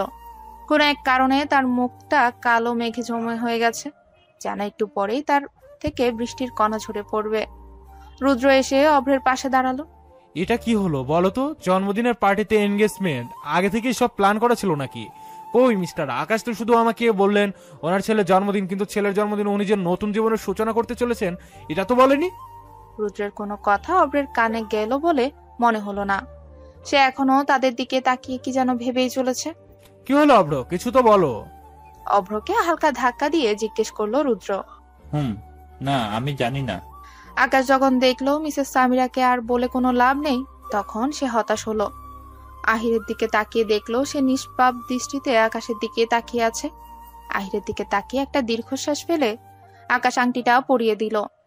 মিসেস সামিরা রাগে ফুঁসছেন। তিনি ভাবতে পারেননি আকাশ এমন কিছু করে বসবে, কিন্তু আকাশের মধ্যে কোনো ভাবান্তর নেই, সে রিল্যাক্স মুডে মোবাইল দেখছে। মিসেস সামিরা রাগী চোখে আকাশের দিকে তাকালে। আকাশকে এমন স্বাভাবিক দেখে তার রাগ আরো বেড়ে গেল। তিনি এক প্রকার হুঙ্কার দিয়ে বলে উঠে, এটা তুমি কি করলে আকাশ? এটা তুমি করতে পারলে? আমার মান সম্মান তুমি সবার সামনে ভাবে মাটিতে মিশিয়ে দিতে পারলে? আর এত সব কিছু করে তুমি কি সুন্দর মোবাইল দেখছো? তুমি কি বুঝতে পারছো তুমি কি করেছো? আমি কি ভুল কিছু করেছি মা? আমার তো তা মনে হয় না, বরং আমি ভুলটা শুদ্ধ করে নিয়েছি। এটাকে তুমি শুদ্ধ করা বলছো? এটাকে তুমি জানো তুমি কি করেছো? তোমার মাথা কি খারাপ হয়ে গিয়েছে আকাশ? তুমি ইলার বদলে ওই দুদিনের পরিচিত মেয়েকে আংটি পরিয়েছো, যাকে তুমি ভালো মতো চেনোই না, এমনকি তার কোনো ফ্যামিলি নেই। অনাথ আশ্রমে বড় হয়েছে এমন একটা মেয়েকে তুমি আংটি পরিয়েছো, আবার সবার সামনে বড় মুখ করে বলেছো তুমি তাকে বিয়ে করবে। তোমার মাথা কি ঠিক আছে আকাশ? তুমি কি পাগল হয়ে গিয়েছো? কি দেখে তুমি কথাটা বললে? কি আছে ওই মেয়ের মধ্যে? না আছে টাকা, না আছে রূপ, আর না আছে পরিবার, কিন্তু অপরদিকে ইলার কাছে সব আছে। না মা, সব নেই। ইলার আছে টাকা, রূপ, গাড়ি বাড়ি, থাকলেও তার সাথে আছে অহংকার, দাম্ভিকতা। সেই সাথে তার কাছে যে জিনিসটা নেই সেটা হচ্ছে ভালো মন। সে খুবই স্বার্থবাদী। সে নিজের স্বার্থের জন্য সবকিছু করতে পারে। আমি তাও তাকে মেনে নিতাম, কিন্তু তাকে মেনে না নেওয়ার সবচেয়ে বড় কারণ হচ্ছে আমার আহির। ইলা আহিরকে সহ্য করতে পারে না, সেখানে ও কি করে সারা জীবন আহিরকে ভালোবাসবে? ইলা কোনোদিনও আমার আহিরকে ভালো রাখতে পারবে না, উল্টো তার কষ্টের কারণ হয়ে দাঁড়াবে ইলা। কিন্তু অন্যদিকে আরশি, সে এসেছে পর্যন্ত আমার আহিরটা হাসতে জেনেছে, নিজেকে আড়াল না করে নিজের ইচ্ছেকে প্রকাশ করতে জেনেছে। আমি পর্যন্ত আহিরকে সময় দিতে পারতাম না, সব সময় নিজের অজান্তেই তাকে ইগনোর করতাম, কিন্তু আরশি সবসময় তাকে আগলে রাখার চেষ্টা করেছে, আমাকে আমার না দেখা ভুলগুলো দেখিয়ে দিয়েছে। আরশি যেভাবে আহিরের খেয়াল রাখে, ইলা কোনোদিনও তা করতে পারবে না। আকাশের কথা শুনে মিসেস সামিরা খুব রেগে যান। আহির আহির আহির, এই ছেলে আমার ছেলের মাথা খেয়েছে, তার জীবনটা নষ্ট করে দিয়েছে। আকাশ, তোমার কেন এই পরের ছেলেটাকে নিয়ে এত মাথা ব্যথা? বলো কেন? আহির তো তোমার ছেলে নয়, তাহলে কেন তুমি তার দায়িত্ব নিজের কাঁধে নিয়ে ঘুরে বেড়াচ্ছ? কেন পরের ছেলের জন্য নিজের জীবন নষ্ট করছো? তুমি কি বুঝতে পারছো না, পরকে তুমি যতই আপন ভাবো, সে কিন্তু পরই হয়। একদিন না একদিন সে তোমাকে ধোঁকা দিবেই। আকাশ, আকাশ, নিজের চোখের কাপড় খুলে চারিপাশে দেখো, দেখো আকাশ। শোনো, যা হওয়ার তা হয়ে গিয়েছে, এখনো সময় আছে সব ঠিক করার। আমি কালকেই আবারও সবার সামনে তোমার আর ইলার এঙ্গেজমেন্ট করাবো। নিউজের লোকদের কথা তুমি চিন্তা করো না, ওটা আমি সামলে নিব। আর ওই আরশি মেয়েটার কথাও তোমাকে চিন্তা করতে হবে না, ওকে কিছু টাকা দিলেই দেখবে ও মুখ বন্ধ করে সব মেনে নিবে, ঠিক আছে? আকাশ মিসেস সামিরার হাত নিজের হাত থেকে সরিয়ে দিল। না মা, এখন আর কিছু ঠিক হওয়ার নয়, আর হলেও আমি চাই না ঠিক করতে। আমি যা করেছি সব ভেবেচিন্তেই করেছি, তাই আর কিছু ঠিক করতে হবে না। আশা করি তুমি আর কিছু বলবে না আমাকে। আকাশ দ্রুত পাশে তার মায়ের রুম থেকে বেরিয়ে গেল। মিসেস সামিরা শতবার ডেকেও আকাশকে ফেরাতে পারলেন না। অভ্র ছাদে এসে দেখলো ইলা কান্না করছে। ইলার কান্না দেখে অভ্রের একটু মায়া হলো হয়তো। সে ধীর পায়ে পেছনে থেকে ইলার কাঁধে হাত রাখলো। হাত রাখতেই ইলা তাকে জড়িয়ে ধরে আরো জোরে জোরে কান্না করতে লাগলো। আকাশ, তুমি এটা আমার সাথে কেন করলে? বলো কেন করলে? তুমি জানো না আমি তোমাকে পছন্দ করি, তাও কেন তুমি আমার সাথে এরকমটা করলে? তোমার কারণে আজ সবার সামনে আমাকে অপদস্থ হতে হলো, কিন্তু তাতে আমার কোনো মাথা ব্যথা নেই, আর সব মাথা ব্যথা তোমাকে নিয়ে। তুমি প্লিজ ফিরে এসো আমার কাছে, প্রমিস আমি আজকের দিনে কোনো কথা মনে রাখবো না। তুমি প্লিজ ফিরে এসো, আমার আবারও নতুন করে সব শুরু করব। ইলা, আমি আকাশ না, অভ্র। অভ্রের কথা কানে আসতেই ইলা ছিটকে দূরে সরে গেল। সরি, আসলে আমি ভেবেছিলাম আকাশ। অন্যদিকে তাকিয়ে মিহিস্বরে বলল ইলা। ইলার এই শান্ত কণ্ঠ শুনে অভ্রের মন আরো খারাপ হয়ে গেল। তুমি প্লিজ আকাশের কাজে কষ্ট পেও না ইলা। আমি জানি আকাশের কাজটা ঠিক হয়নি, তার উচিত হয়নি সবার সামনে বিষয়টাকে এভাবে প্রেজেন্ট করার, কিন্তু তুমি একবার ভেবে দেখো এখানে আকাশেরই বা কি করার ছিল? আন্টি হুট করেই সবার সামনে, তাই আকাশও না বুঝে কি করে ফেলেছে। আসলে দোষ কারণ না, দোষ আমারই। আমি একটু বেশি আশা করে ফেলেছিলাম। ইলা, তুমি প্লিজ শান্ত হও। দেখো এখন তোমার মাথায় অনেক ধরনের চিন্তা আসবে, কিন্তু তুমি প্লিজ উল্টাপাল্টা কিছু করো না। দেখো যা হওয়ার হয়ে গিয়েছে, এখন তোমাদের উচিত বসে কথা বলে সবকিছু নর্মাল করা। চিন্তা করো না অব্র, আমি নিজের কোনো ক্ষতি করব না। আমি অতটাও বোকা নই, আর আমি ভেঙেও পড়িনি, শুধু একটু খারাপ লেগেছে। ধন্যবাদ আমাকে বোঝানোর জন্য। এই ঘটনার পর তুমি প্রথম আমার কাছে এসে আমাকে বুঝিয়েছ, ধন্যবাদ অব্র। অভ্র আর কিচ্ছু বলার আগেই তার ফোনটা বেজে ওঠে। অভ্র ফোনটা দেখে দ্রুত পাশে ছাদ থেকে নেমে গেল। অভ্র যেতেই ইলার মুখে হাসি ফুটে উঠল। সে হাসতে হাসতে নিজের চোখের পানি মুছে ফেলল। ইস, বেচারা অব্র, ভেবেছে আমি কষ্ট পেয়েছি, আমি এই কষ্ট সহ্য করতে না পেরে নিজের ক্ষতি করব। কিন্তু সে তো আর জানে না এই ইলা এত সহজে হার মানে না। ইলা নিজেকে কষ্ট দেয় না, বরং যারা তাকে কষ্ট দেয় তাদেরকে গোড়া থেকেই উপড়ে ফেলে। এরই মধ্যেই ইলার ফোনটাও বেজে ওঠে। ইলা, এসব কি? তোমাকে একটা কাজ দিয়েছে, সেটাও করতে পারলে না? কুল বেবি কুল, চিন্তা করো না, কাজ হয়ে যাবে। এ পথে হয়নি তো কি হয়েছে, আমার কাছে আরো অনেক পথ আছে।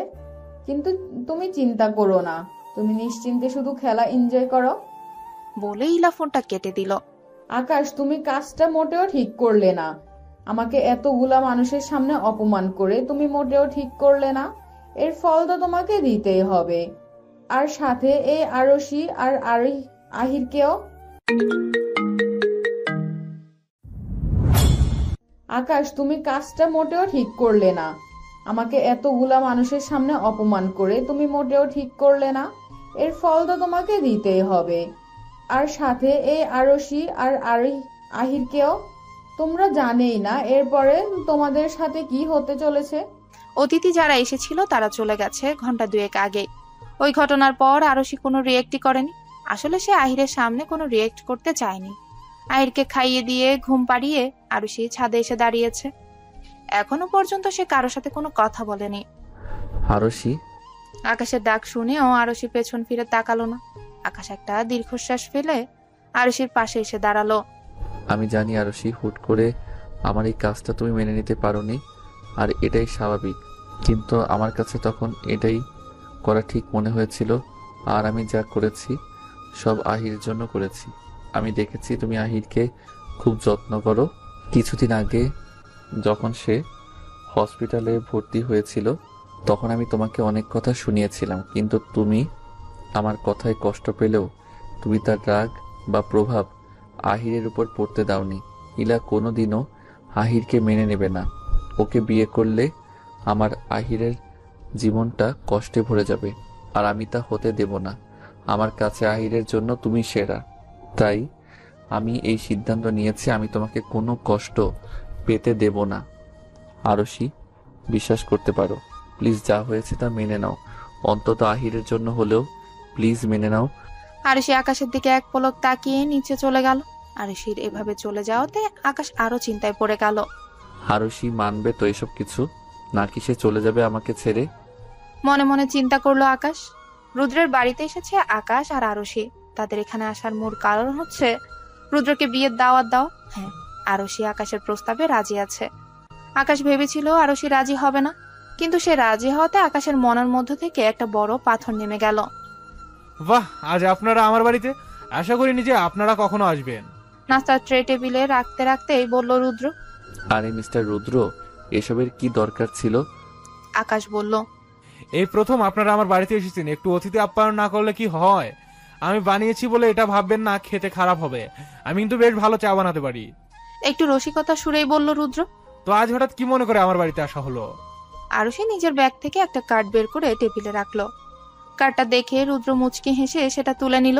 তাহলে আপনারা বিয়েটা করেই নিচ্ছেন? প্রতিবারের মতো এবারও হেসেই জিজ্ঞেস করলো রুদ্র। সামনের শুক্রবারই। নতুন জীবনের জন্য অভিনন্দন। ধন্যবাদ। তাহলে আজ আমরা আসছি, বিয়েতে আসবেন কিন্তু?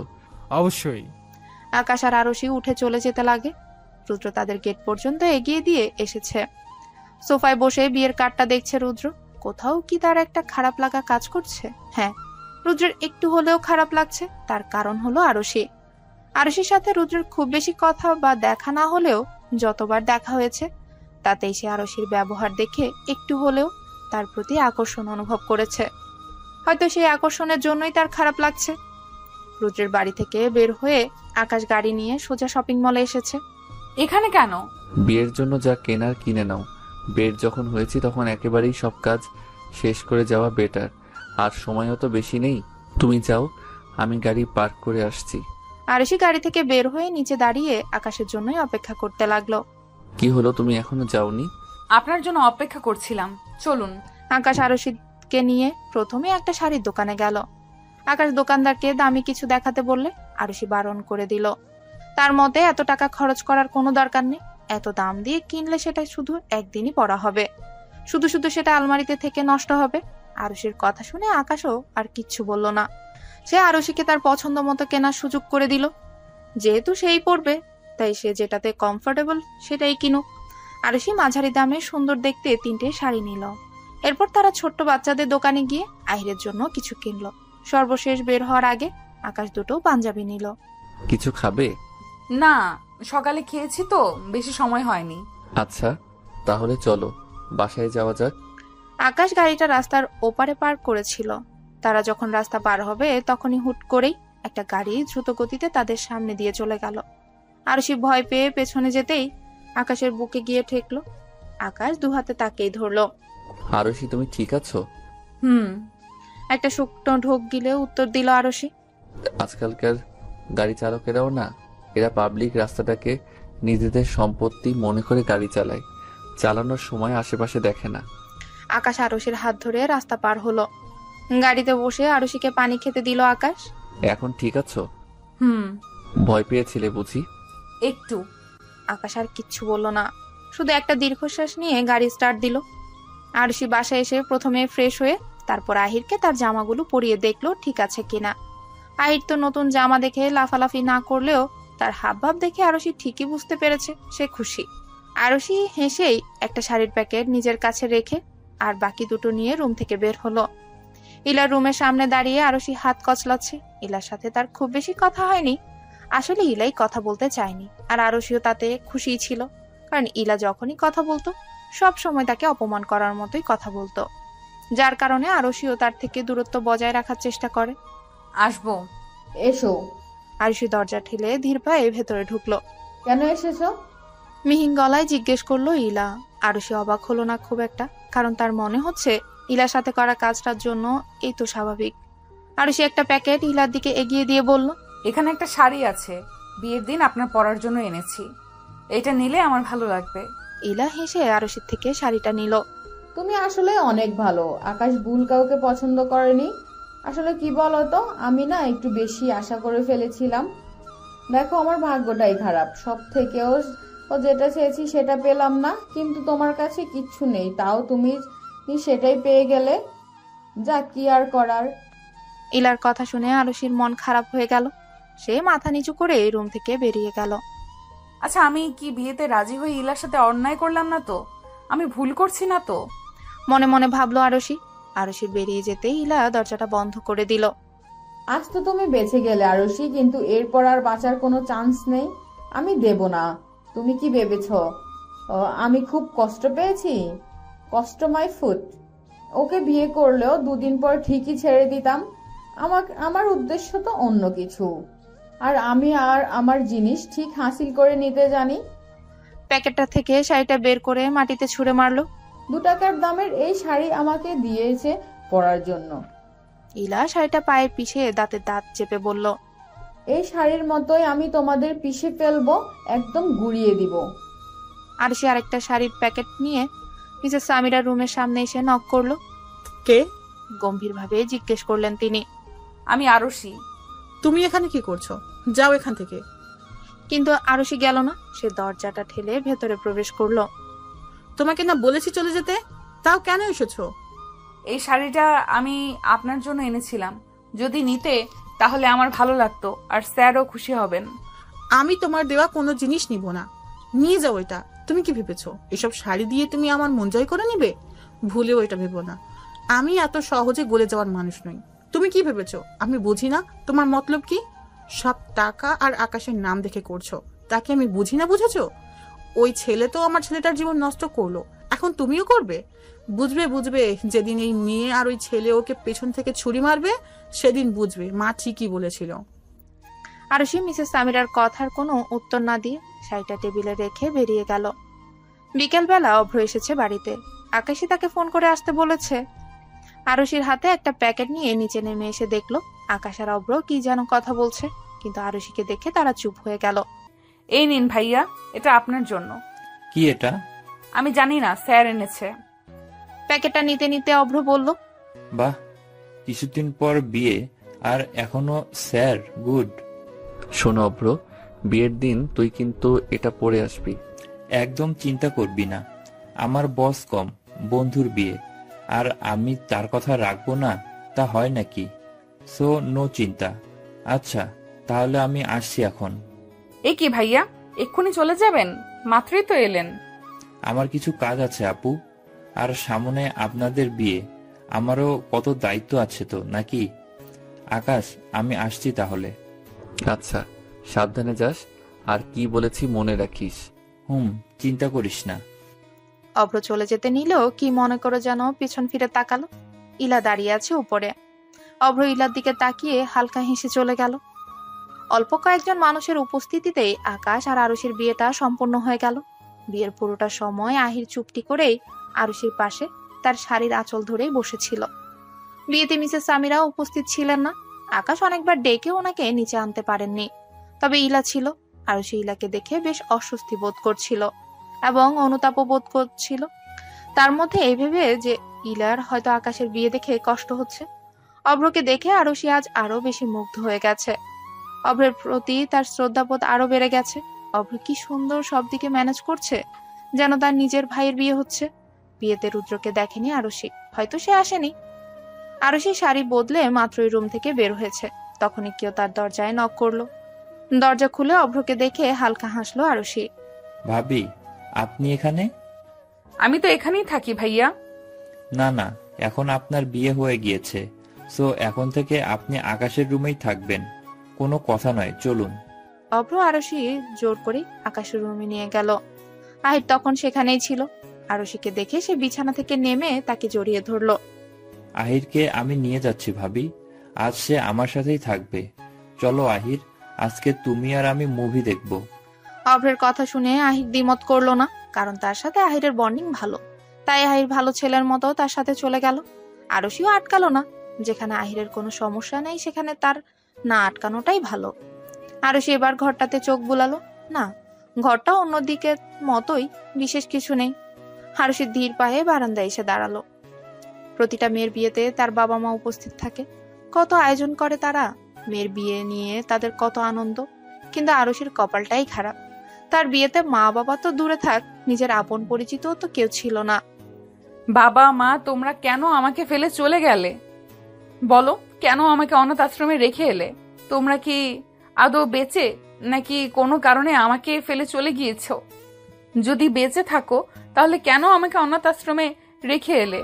কেন আমার নামের আগে অনাথ শব্দটা লাগিয়ে দিলে? এইসব ভাবতে ভাবতে আরুষি চোখ বেয়ে পানি পড়তে লাগলো। আরুষি, আকাশের কথা শুনে আরুষি তাড়াতাড়ি চোখের পানি মুছে নিল। তুমি কি এই বিয়ের কারণে কান্না করছো?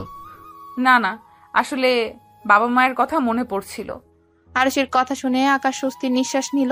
মন খারাপ করো না, এখন আমি আর আহির আছি না তোমার সাথে, তোমার আর একা থাকতে হবে না। আকাশের কথা শুনে আরুষির মনে একটা ভালো লাগা কাজ করছে। তার মস্তিষ্ক বলছে, হ্যাঁ, এখন থেকে আমারও একটা পরিবার আছে, আমারও আপন বলতে কেউ আছে। আরুষি, যেভাবেই হোক তুমি এখন আমার স্ত্রী। আমি চাই পাঁচটা দম্পতির মতো তোমাকে আর আহিরকে নিয়ে সুখে থাকতে। আমি জানি এসব মনে নিতে তোমার একটু সময় লাগবে, তবে তাতে আমার কোনো সমস্যা নেই। তবে আমি চাই আমাদের নতুন জীবন যেন কোনো মিথ্যা বা ধোঁয়াশার মধ্যে যেন শুরু না হয়। আমি এখনই তোমার কাছে সব পরিষ্কার করে দিতে চাই, যেন পরে কোনো ঝামেলা না হয়। আকাশের কথা আরুষির কোনো উত্তর দিল না। সে শান্ত দৃষ্টিতে আকাশের দিকে তাকিয়ে তার পরবর্তী কথা বলার অপেক্ষা করছে। আরুষি, তুমি জানো আহির আমার ছেলে, আর শুরু থেকেই তোমার জানার ইচ্ছে ছিল আমার স্ত্রী কোথায়, আহিরের মা কে। কিন্তু তুমি জেনে অবাক হবে যে আহির আমার ছেলে নয়, আর না আমার কোনো স্ত্রী আছে। আমার জীবনে তুমি প্রথম নারী।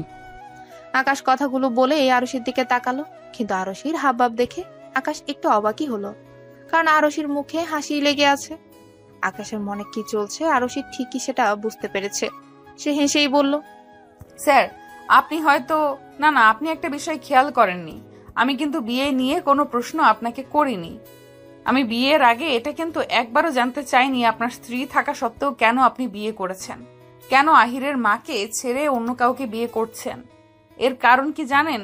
এর কারণ আমি বিয়েতে রাজি হওয়ার আগে থেকেই জানতাম আপনি কোনোদিনই বিবাহিত ছিলেন না, আর না আহির আপনার নিজের ছেলে।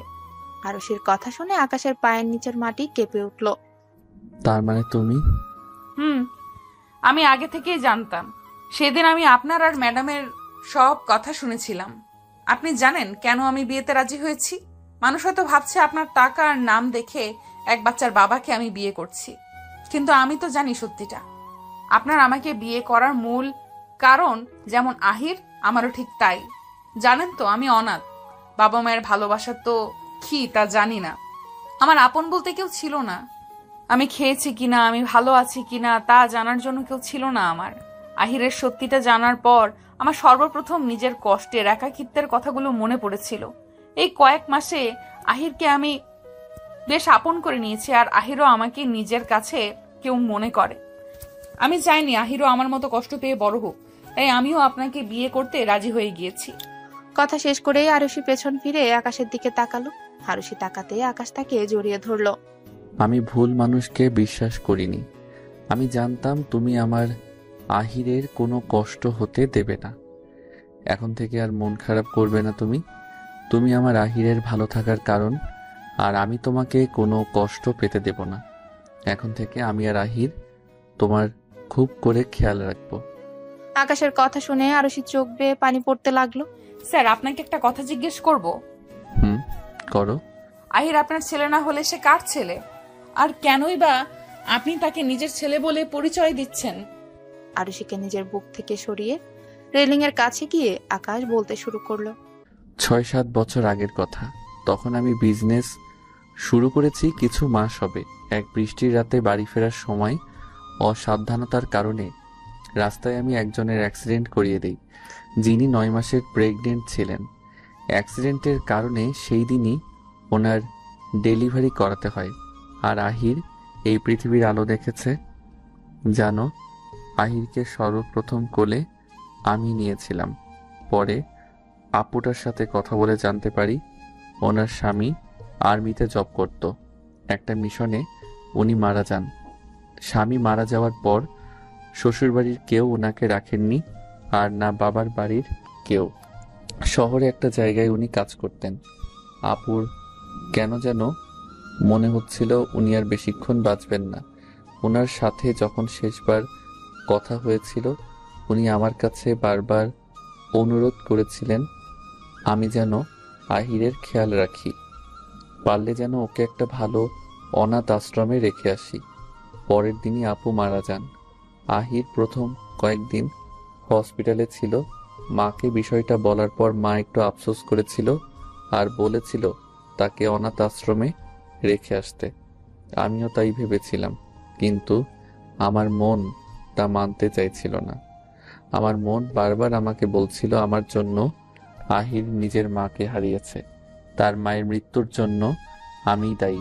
তার মা বেঁচে থাকলে হয়তো তার একটু কষ্ট হতো জীবনযাপন করতে, কিন্তু সে তো তার মাকে পেত, কিন্তু আমার কারণে সে অনাথ হয়ে গেল। আহিরকে অনাথ আশ্রমে রেখে আসলে আমি অনুশোচনায় শেষ হয়ে যেতাম, তাই আমি আহিরকে নিজের কাছে নিয়ে আসি। মায়ের এটা কোনো কালই পছন্দ ছিল না। উনি 2-3 বছর আমাকে বুঝিয়েছেন, এমনকি আহিরকে দত্তক নেওয়ার জন্য লোকও ঠিক করেছিলেন, কিন্তু আমি আহিরকে নিজের কাছ থেকে দূরে সরে যেতে দেইনি। আর এর কারণেই মা এতটা বছর দেশের বাইরে ছিল। কথা শেষ করে আকাশ পেছনে ফিরে দেখলো আরুষি কান্না করছে। কান্না করছো কেন আরুষি? জানেন, আপনার কথা শুনে যেমন কষ্ট হচ্ছে তেমনই ভালো লাগছে। আবার কোথাও যেন হিংসে হচ্ছে এই ভেবে যে আহিরের মতো আমিও কেন আপনার মতো কাউকে পেলাম না। কে বলেছে আহিরের কেউ নেই? আহিরের পুরো পরিবার আছে। আহির আমাদের সন্তান, আমাদের নিজের সন্তান। কথাগুলো বলতে বলতে আরুষি কান্নায় ভেঙে পড়লো। আকাশের চোখে পানি জমে গেছে। সে আরুষিকে জড়িয়ে ধরে নিজের কান্না আরুষির থেকে লুকানোর বৃথা চেষ্টা করছে। আহির ঘুমিয়ে পড়ার পর অভ্র ছাদে এসেছিল একটু খোলা আকাশের নিচে বসতে। সারাদিন কাজ করে তার এখন আর ঘরে ভালো লাগছিল না। ছাদে উঠে দেখলো লাইট বন্ধ। অভ্র অন্ধকারের মাঝেও সহজেই সুইচ খুঁজে পেল, কারণ সে আরো কয়েকবার এখানে এসেছে। লাইট জ্বলে উঠতে অভ্র দেখলো ইলা ছাদের কোনায় দাঁড়িয়ে আছে। তুমি এখানে কি করছো ইলা? কে? ও তুমি? আসলে ঘরে ভালো লাগছিল না, তাই ছাদে এসেছি, যদি মনটা একটু ভালো হয়। তুমি আকাশের বিয়ে হতে দেখে কষ্ট পেয়েছো না? কষ্ট পেলেও বা কি, কেউ কি আর আমার চিন্তা করে? সবাই শুধু নিজের কথা ভাবে, তাই আমি কষ্ট পেলেও কারোর কিছু যায় আসে না। এভাবে বলো না ইলা, আসলে আহিরের জন্য আকাশ আরশি আপুকে বিয়ে করেছে। কেন? তাহলে আমাকে কেন বিয়ে করনি? আহিরকে মেরে ফেলতাম নাকি? ইলার কথা শুনে অভ্র কয়েক সেকেন্ডের জন্য অন্যমনস্ক হয়ে গেল। না, আসলে আকাশের ধারণা আরশি যেহেতু অনাথ, তাই সে আহিরের খেয়াল রাখতে পারবে। এরকমটা ভাবার কারণ? আমি কি কোনো রাক্ষস নাকি ফাশান যে আহিরকে খেয়াল রাখতে পারতাম না?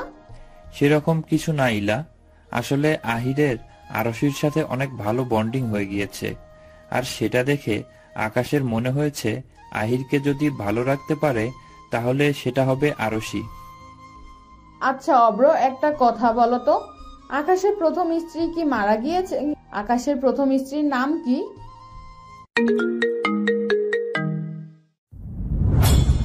আচ্ছা অব্র, একটা কথা বলো তো, আকাশের প্রথম স্ত্রী কি মারা গিয়েছে? আকাশের প্রথম স্ত্রীর নাম কি? ইলার কথা শুনে অভ্র একটু ঘাবড়ে যায়। সে কাজ আছে বলে নিচে নেমে গেল, কারণ আকাশ তাকে বারণ করে এই কথা যতক্ষণ না সে বলছে ততক্ষণ কাউকে না বলতে। আর আকাশ তাকে বারবার বারণ করেছে ইলাকে এই কথাটা না বলতে।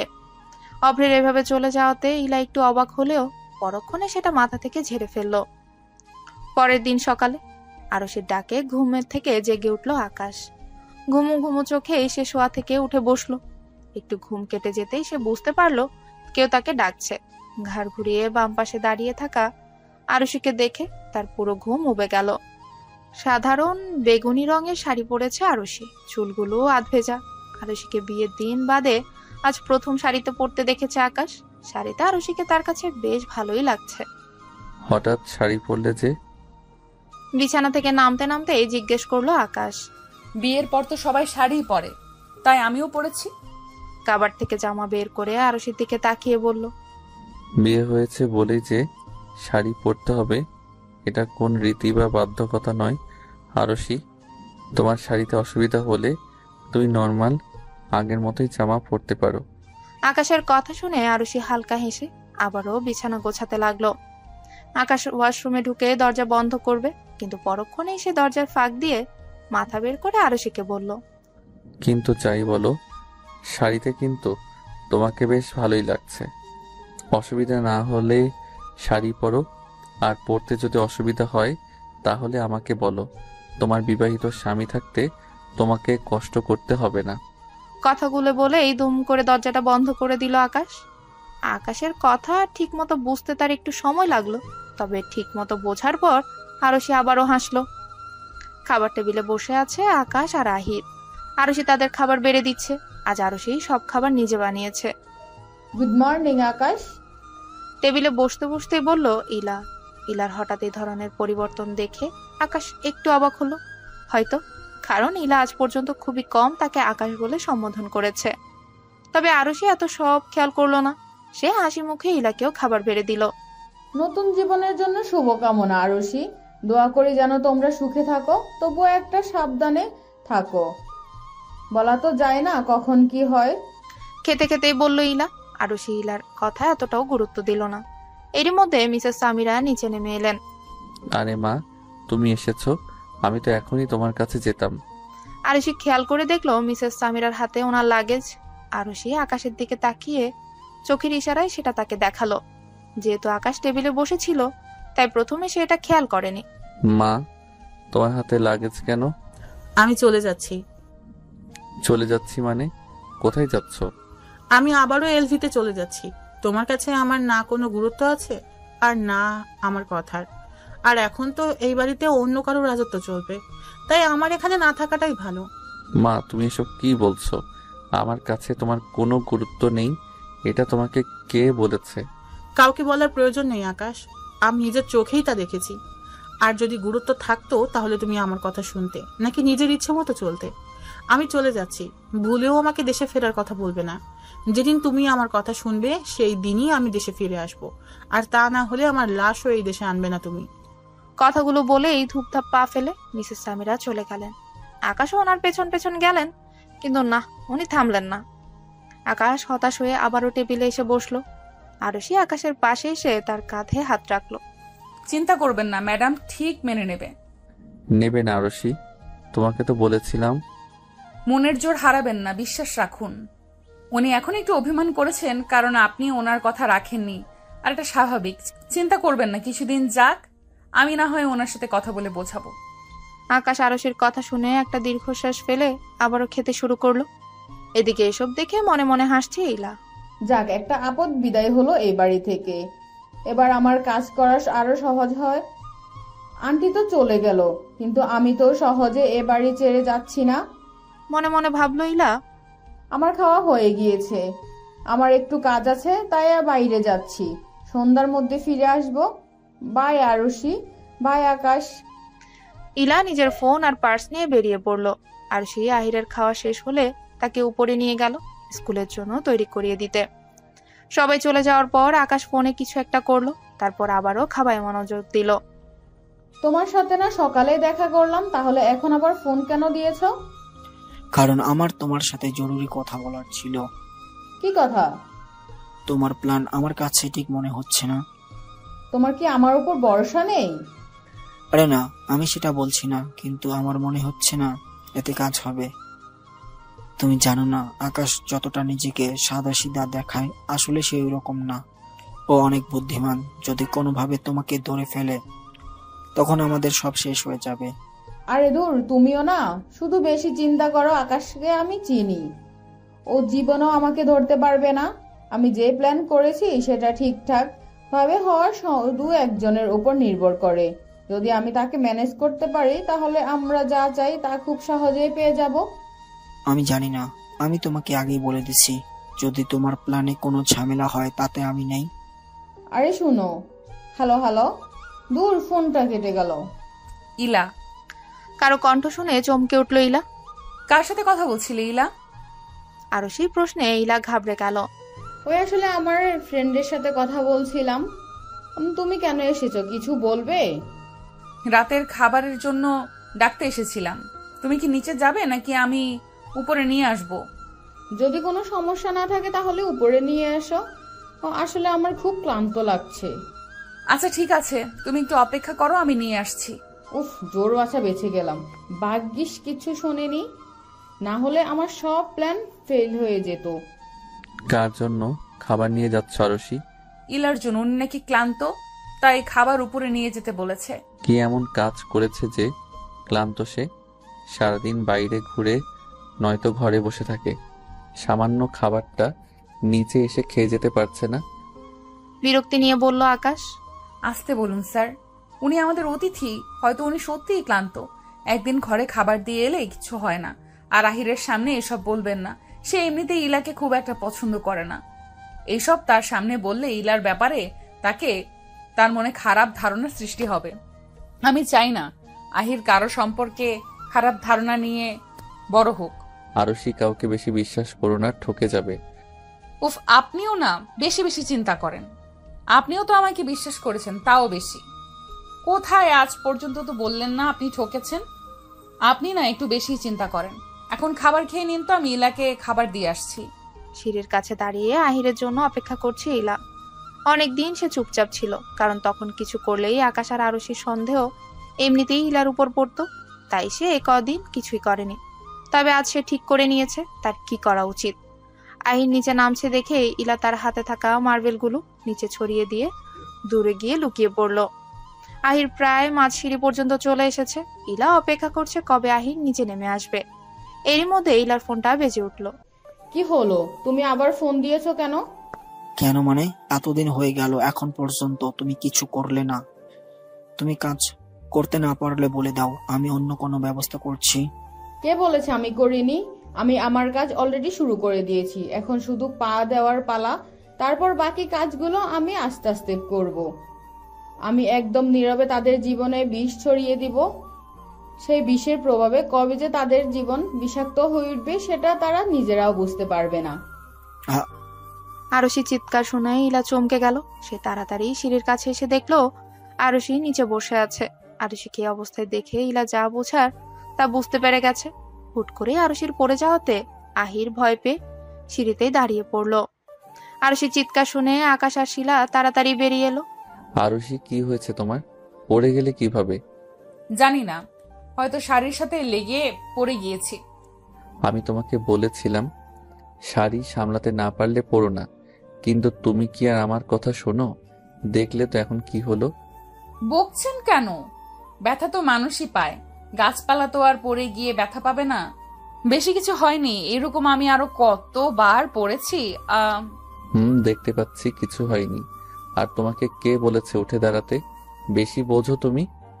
বলেই আকাশ আরুষিকে কোলে তুলে নিল। আরে আরে, কি করছেন কি? নামান আমাকে। আরে আমি ঠিক আছি, কিছু হয়নি আমার। চুপ করে থাকো, নয়তো কোল থেকে ফেলে বাকি যা হাড়গোড় আছে তাও ভেঙে দেব। আচ্ছা তাই নাকি? তাহলে দেখি, ফেলে দেখান তো। আরুষি জানে আকাশ তাকে জীবনেও ফেলবে না, তাই এই কথাটাও সে নির্দ্বিধায় বলতে পারলো। তুমি যে এত কথা বলতে পারো সেটা আমি জানতাম না। জানতে হবে না, এবার নিচে নামান। দেখুন শিলা আপু আমাদের দিকে তাকিয়ে হাসছে।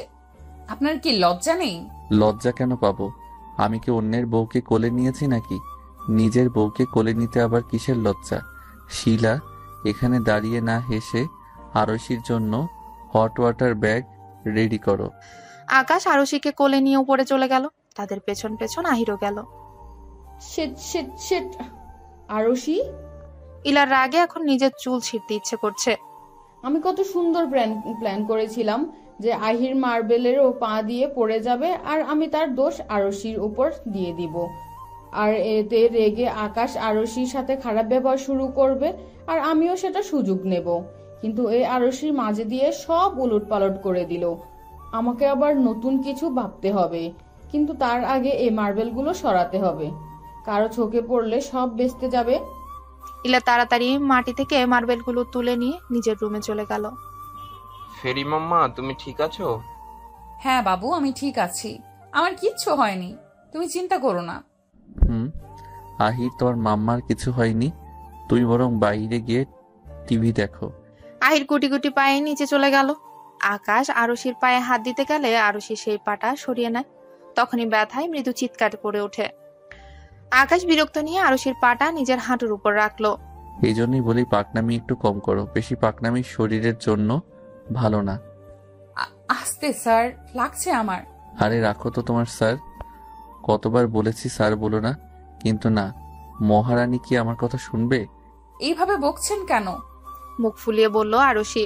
না, আপনাকে তো মিষ্টি মিষ্টি করে বলবো।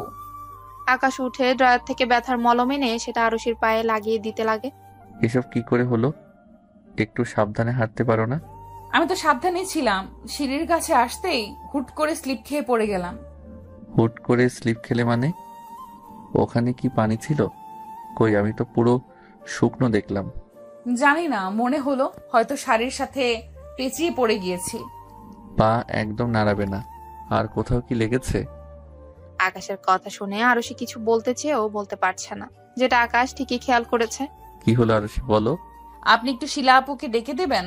কেন, কোনো সমস্যা? সমস্যা হলে তুমি আমাকে নির্দ্বিধায় বলতে পারো। আসলে আমার কোমরেও লেগেছে, তাই বলছিলাম কি আপুকে একটু ডেকে দেবেন। দেখি উল্টো হয়ে শুয়ে পড়ো। কি বলেছি? উল্টো হয়ে বা এক সাইড হয়ে শুয়ে পড়ো, তোমার কোমরে মলম লাগিয়ে দেই। আপনি? আকাশের কথা শুনে আরুষি চোখ কোটর থেকে বেরিয়ে আসার উপক্রম। কেন, আমি লাগালে কি কোনো সমস্যা আছে? বেশি কথা না বলে তাড়াতাড়ি যেটা করতে বলেছি সেটা করো, নয়তো আমি জোর করে লাগিয়ে দিব। আরুষি বুঝতে পেরে গেছে আকাশকে বললেও সে শুনবে না, তাই সে এক সাইড হয়ে শুয়ে পড়ল। আকাশ যত্ন সহকারে আরুষির কোমরে মলম লাগিয়ে দিচ্ছে। আকাশের কাজে আরুষি অস্বস্তি বোধ করছে। সে চাইছে আকাশ যেন তাড়াতাড়ি মলম লাগিয়ে শেষ করে। অবশেষে আকাশ হাত সরাতেই আরুষির দেহে তার জানটা ফিরে এলো। আকাশ বিছানা থেকে উঠে আরুষিকে উদ্দেশ্য করে বলল, আরুষি, আমি তোমার বিয়ে করা স্বামী নাকি কোনো পরপুরুষ? তাই আমার সামনে এত লজ্জা বা অস্বস্তি না পেলেও চলবে। তুমি শুয়ে থাকো, আমি এখনই আসছি। কথাটা বলে আকাশ কিউট একটা এক্সপ্রেশন দিয়ে রুম থেকে বেরিয়ে গেল। তুমি এখন ফ্রি আছো? ফোনে কাউকে জিজ্ঞেস করলো ইলা। তুমি এই রেস্টুরেন্টে আসতে পারবে এখন? আচ্ছা ঠিক আছে, তুমি এসো, আমি 10-15 মিনিটের মধ্যে আসছি। ফোনটা কেটে দিয়ে ইলা তার ফোন আর পার্স নিয়ে বেরিয়ে গেল। রেস্টুরেন্টে বসে কারোর জন্য অপেক্ষা করছে ইলা। কাঙ্ক্ষিত ব্যক্তি তার আগে চলে আসা উচিত ছিল, কিন্তু সে এখনো এলো না দেখে ইলার বেশ বিরক্ত লাগছে। অবশেষে কয়েক মিনিটের ব্যবধানে ইলার প্রত্যাশিত ব্যক্তিটির আগমন ঘটল। ইলা বিরক্ত হলেও মুখে হাসি বজায় রাখলো। এত দেরি হলো কেন? আসলে অফিসে ছিলাম তো, তাই হুট করে আসতে পারিনি। সরি তোমাকে ওয়েট করানোর জন্য। It's okay. কিন্তু মনে মনে ইলা প্রচন্ড বিরক্ত। আচ্ছা, কেন ডেকেছো বললে না তো? আসলে আকাশের বিয়ে হয়ে যাওয়ার পর তুমি একমাত্র ব্যক্তি যে আমাকে বুঝতে পেরেছ, আমাকে সান্ত্বনা দিয়েছ। তুমি ছাড়া কেউ আমাকে বোঝেনি, তাই আমি আমার পক্ষ থেকে তোমাকে ট্রিট দিতে চাই অব্র। হ্যাঁ, ইলার সামনে বসে থাকা ব্যক্তি আর কেউ নয়, বরং অভ্র। ইলার কথা শুনে অভ্র হেসে বলল, আরে ইলা, এত ফর্মাল হওয়ার কি আছে? আমি তো তোমাকে নিজের বন্ধু মনে করি, আর বন্ধুকে সাহায্য করতে না পারলে হয় নাকি?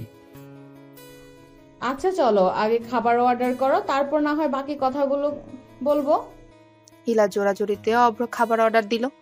খাওয়া শেষ হলে বের হওয়ার মুহূর্তেই ইলা অভ্রের হাতের উপর নিজের হাত রেখে তার চোখের দিকে তাকিয়ে জিজ্ঞেস করলো, অব্র তুমি আমাকে নিজের বন্ধু মনে করো তো?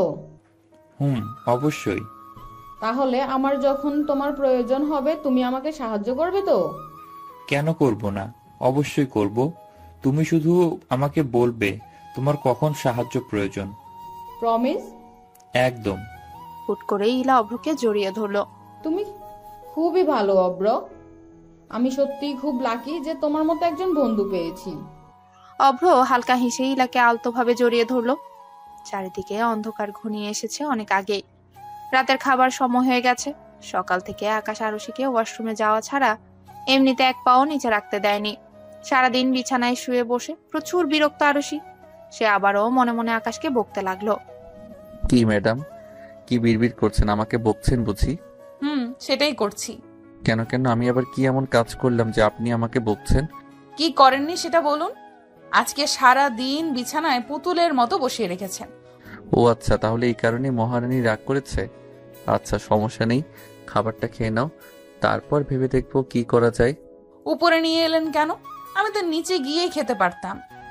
বেশি কথা বলো। ওয়াশরুমে ঢুকতে ঢুকতেই বলল আকাশ। আকাশ ওয়াশরুম থেকে বের হতেই আরশি প্রশ্ন করলো, আহির খেয়েছে? ও কোথায়? সেই যে বিকেলে দেখলাম, এরপর তো আর তার দেখা পেলাম না। আহিরকে আমি খাইয়ে ঘুম পাড়িয়ে দিয়েছি, এবার তোমার পালা। দেখি তাড়াতাড়ি হা করো তো। হ্যাঁ, কেন করব? আমার পায়ে ব্যথা নাকি হাতে?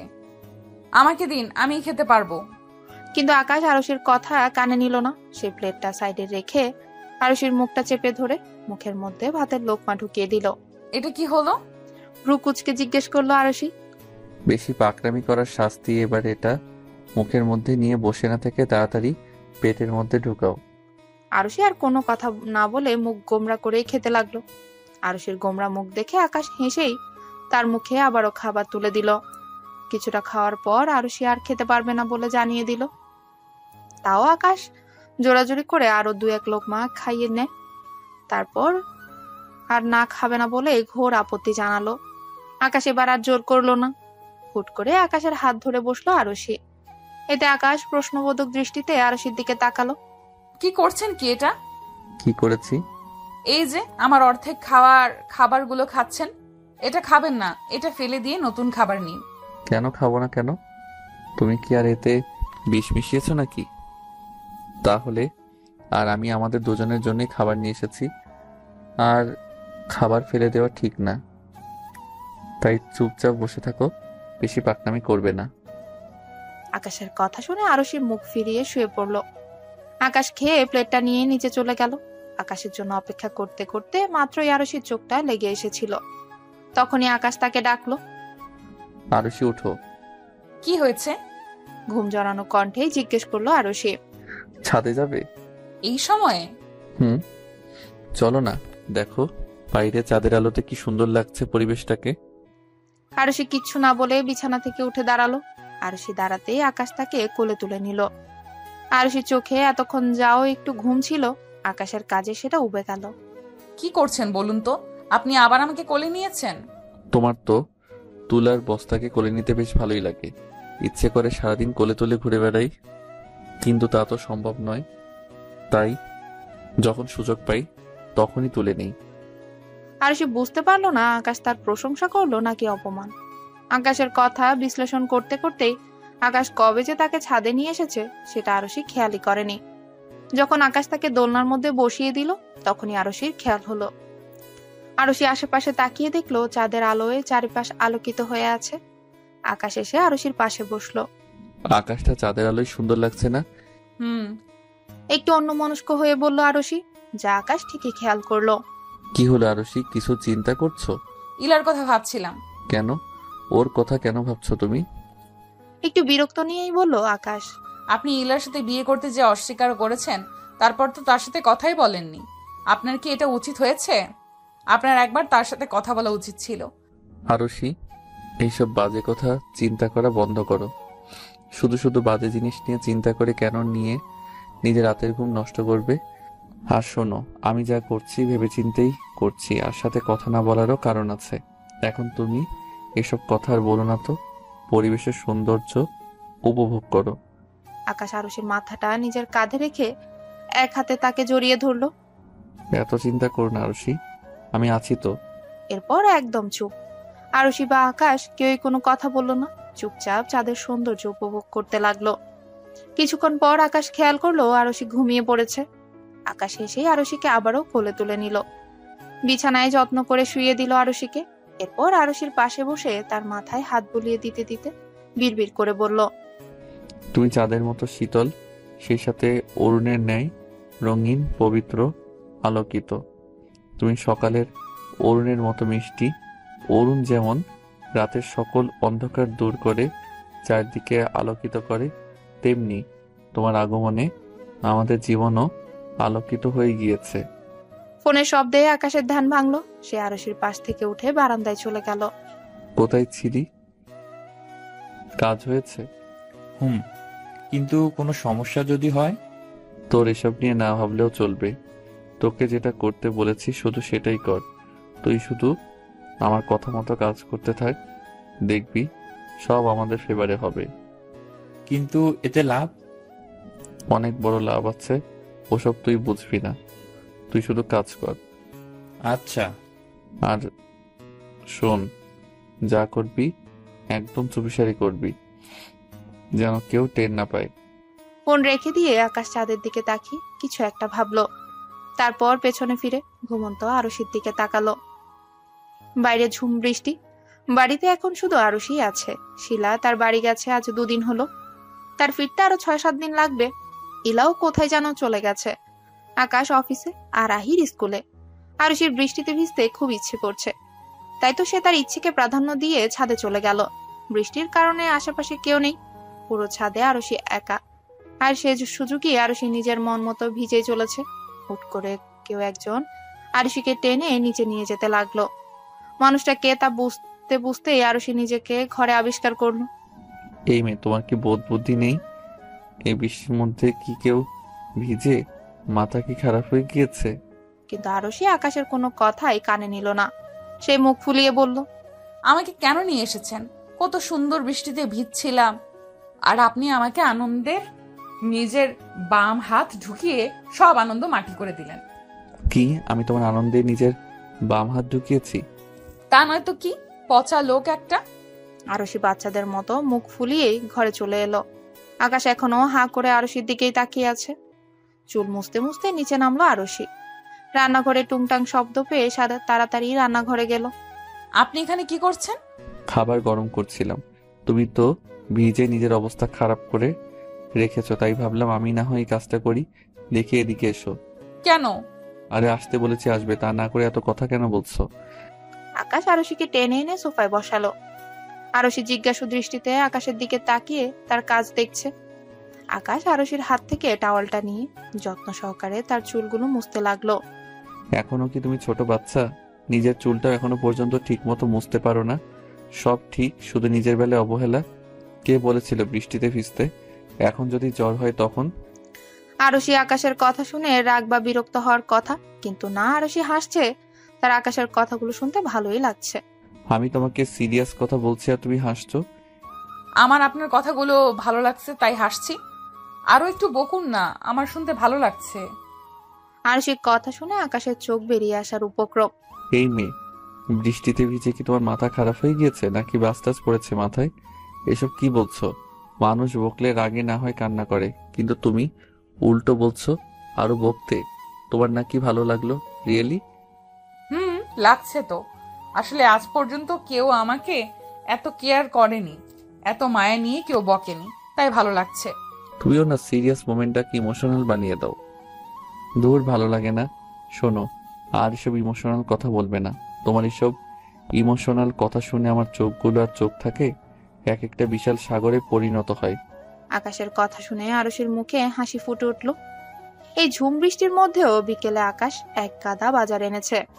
তার কারণ আরশি আজ নাকি সবার জন্য খিচুড়ি রান্না করবে। আকাশ বাজার করে আনতেই আরশি রান্না করতে লেগে পড়ে। আহির নিজের রুমেই বসে পড়ছে। আকাশের আপাতত কোনো কাজ নেই, তাই সে আরশিকে রান্নার কাজে সাহায্য করছে। আরশি কয়েকবার বারণ করলেও আকাশ শোনেনি।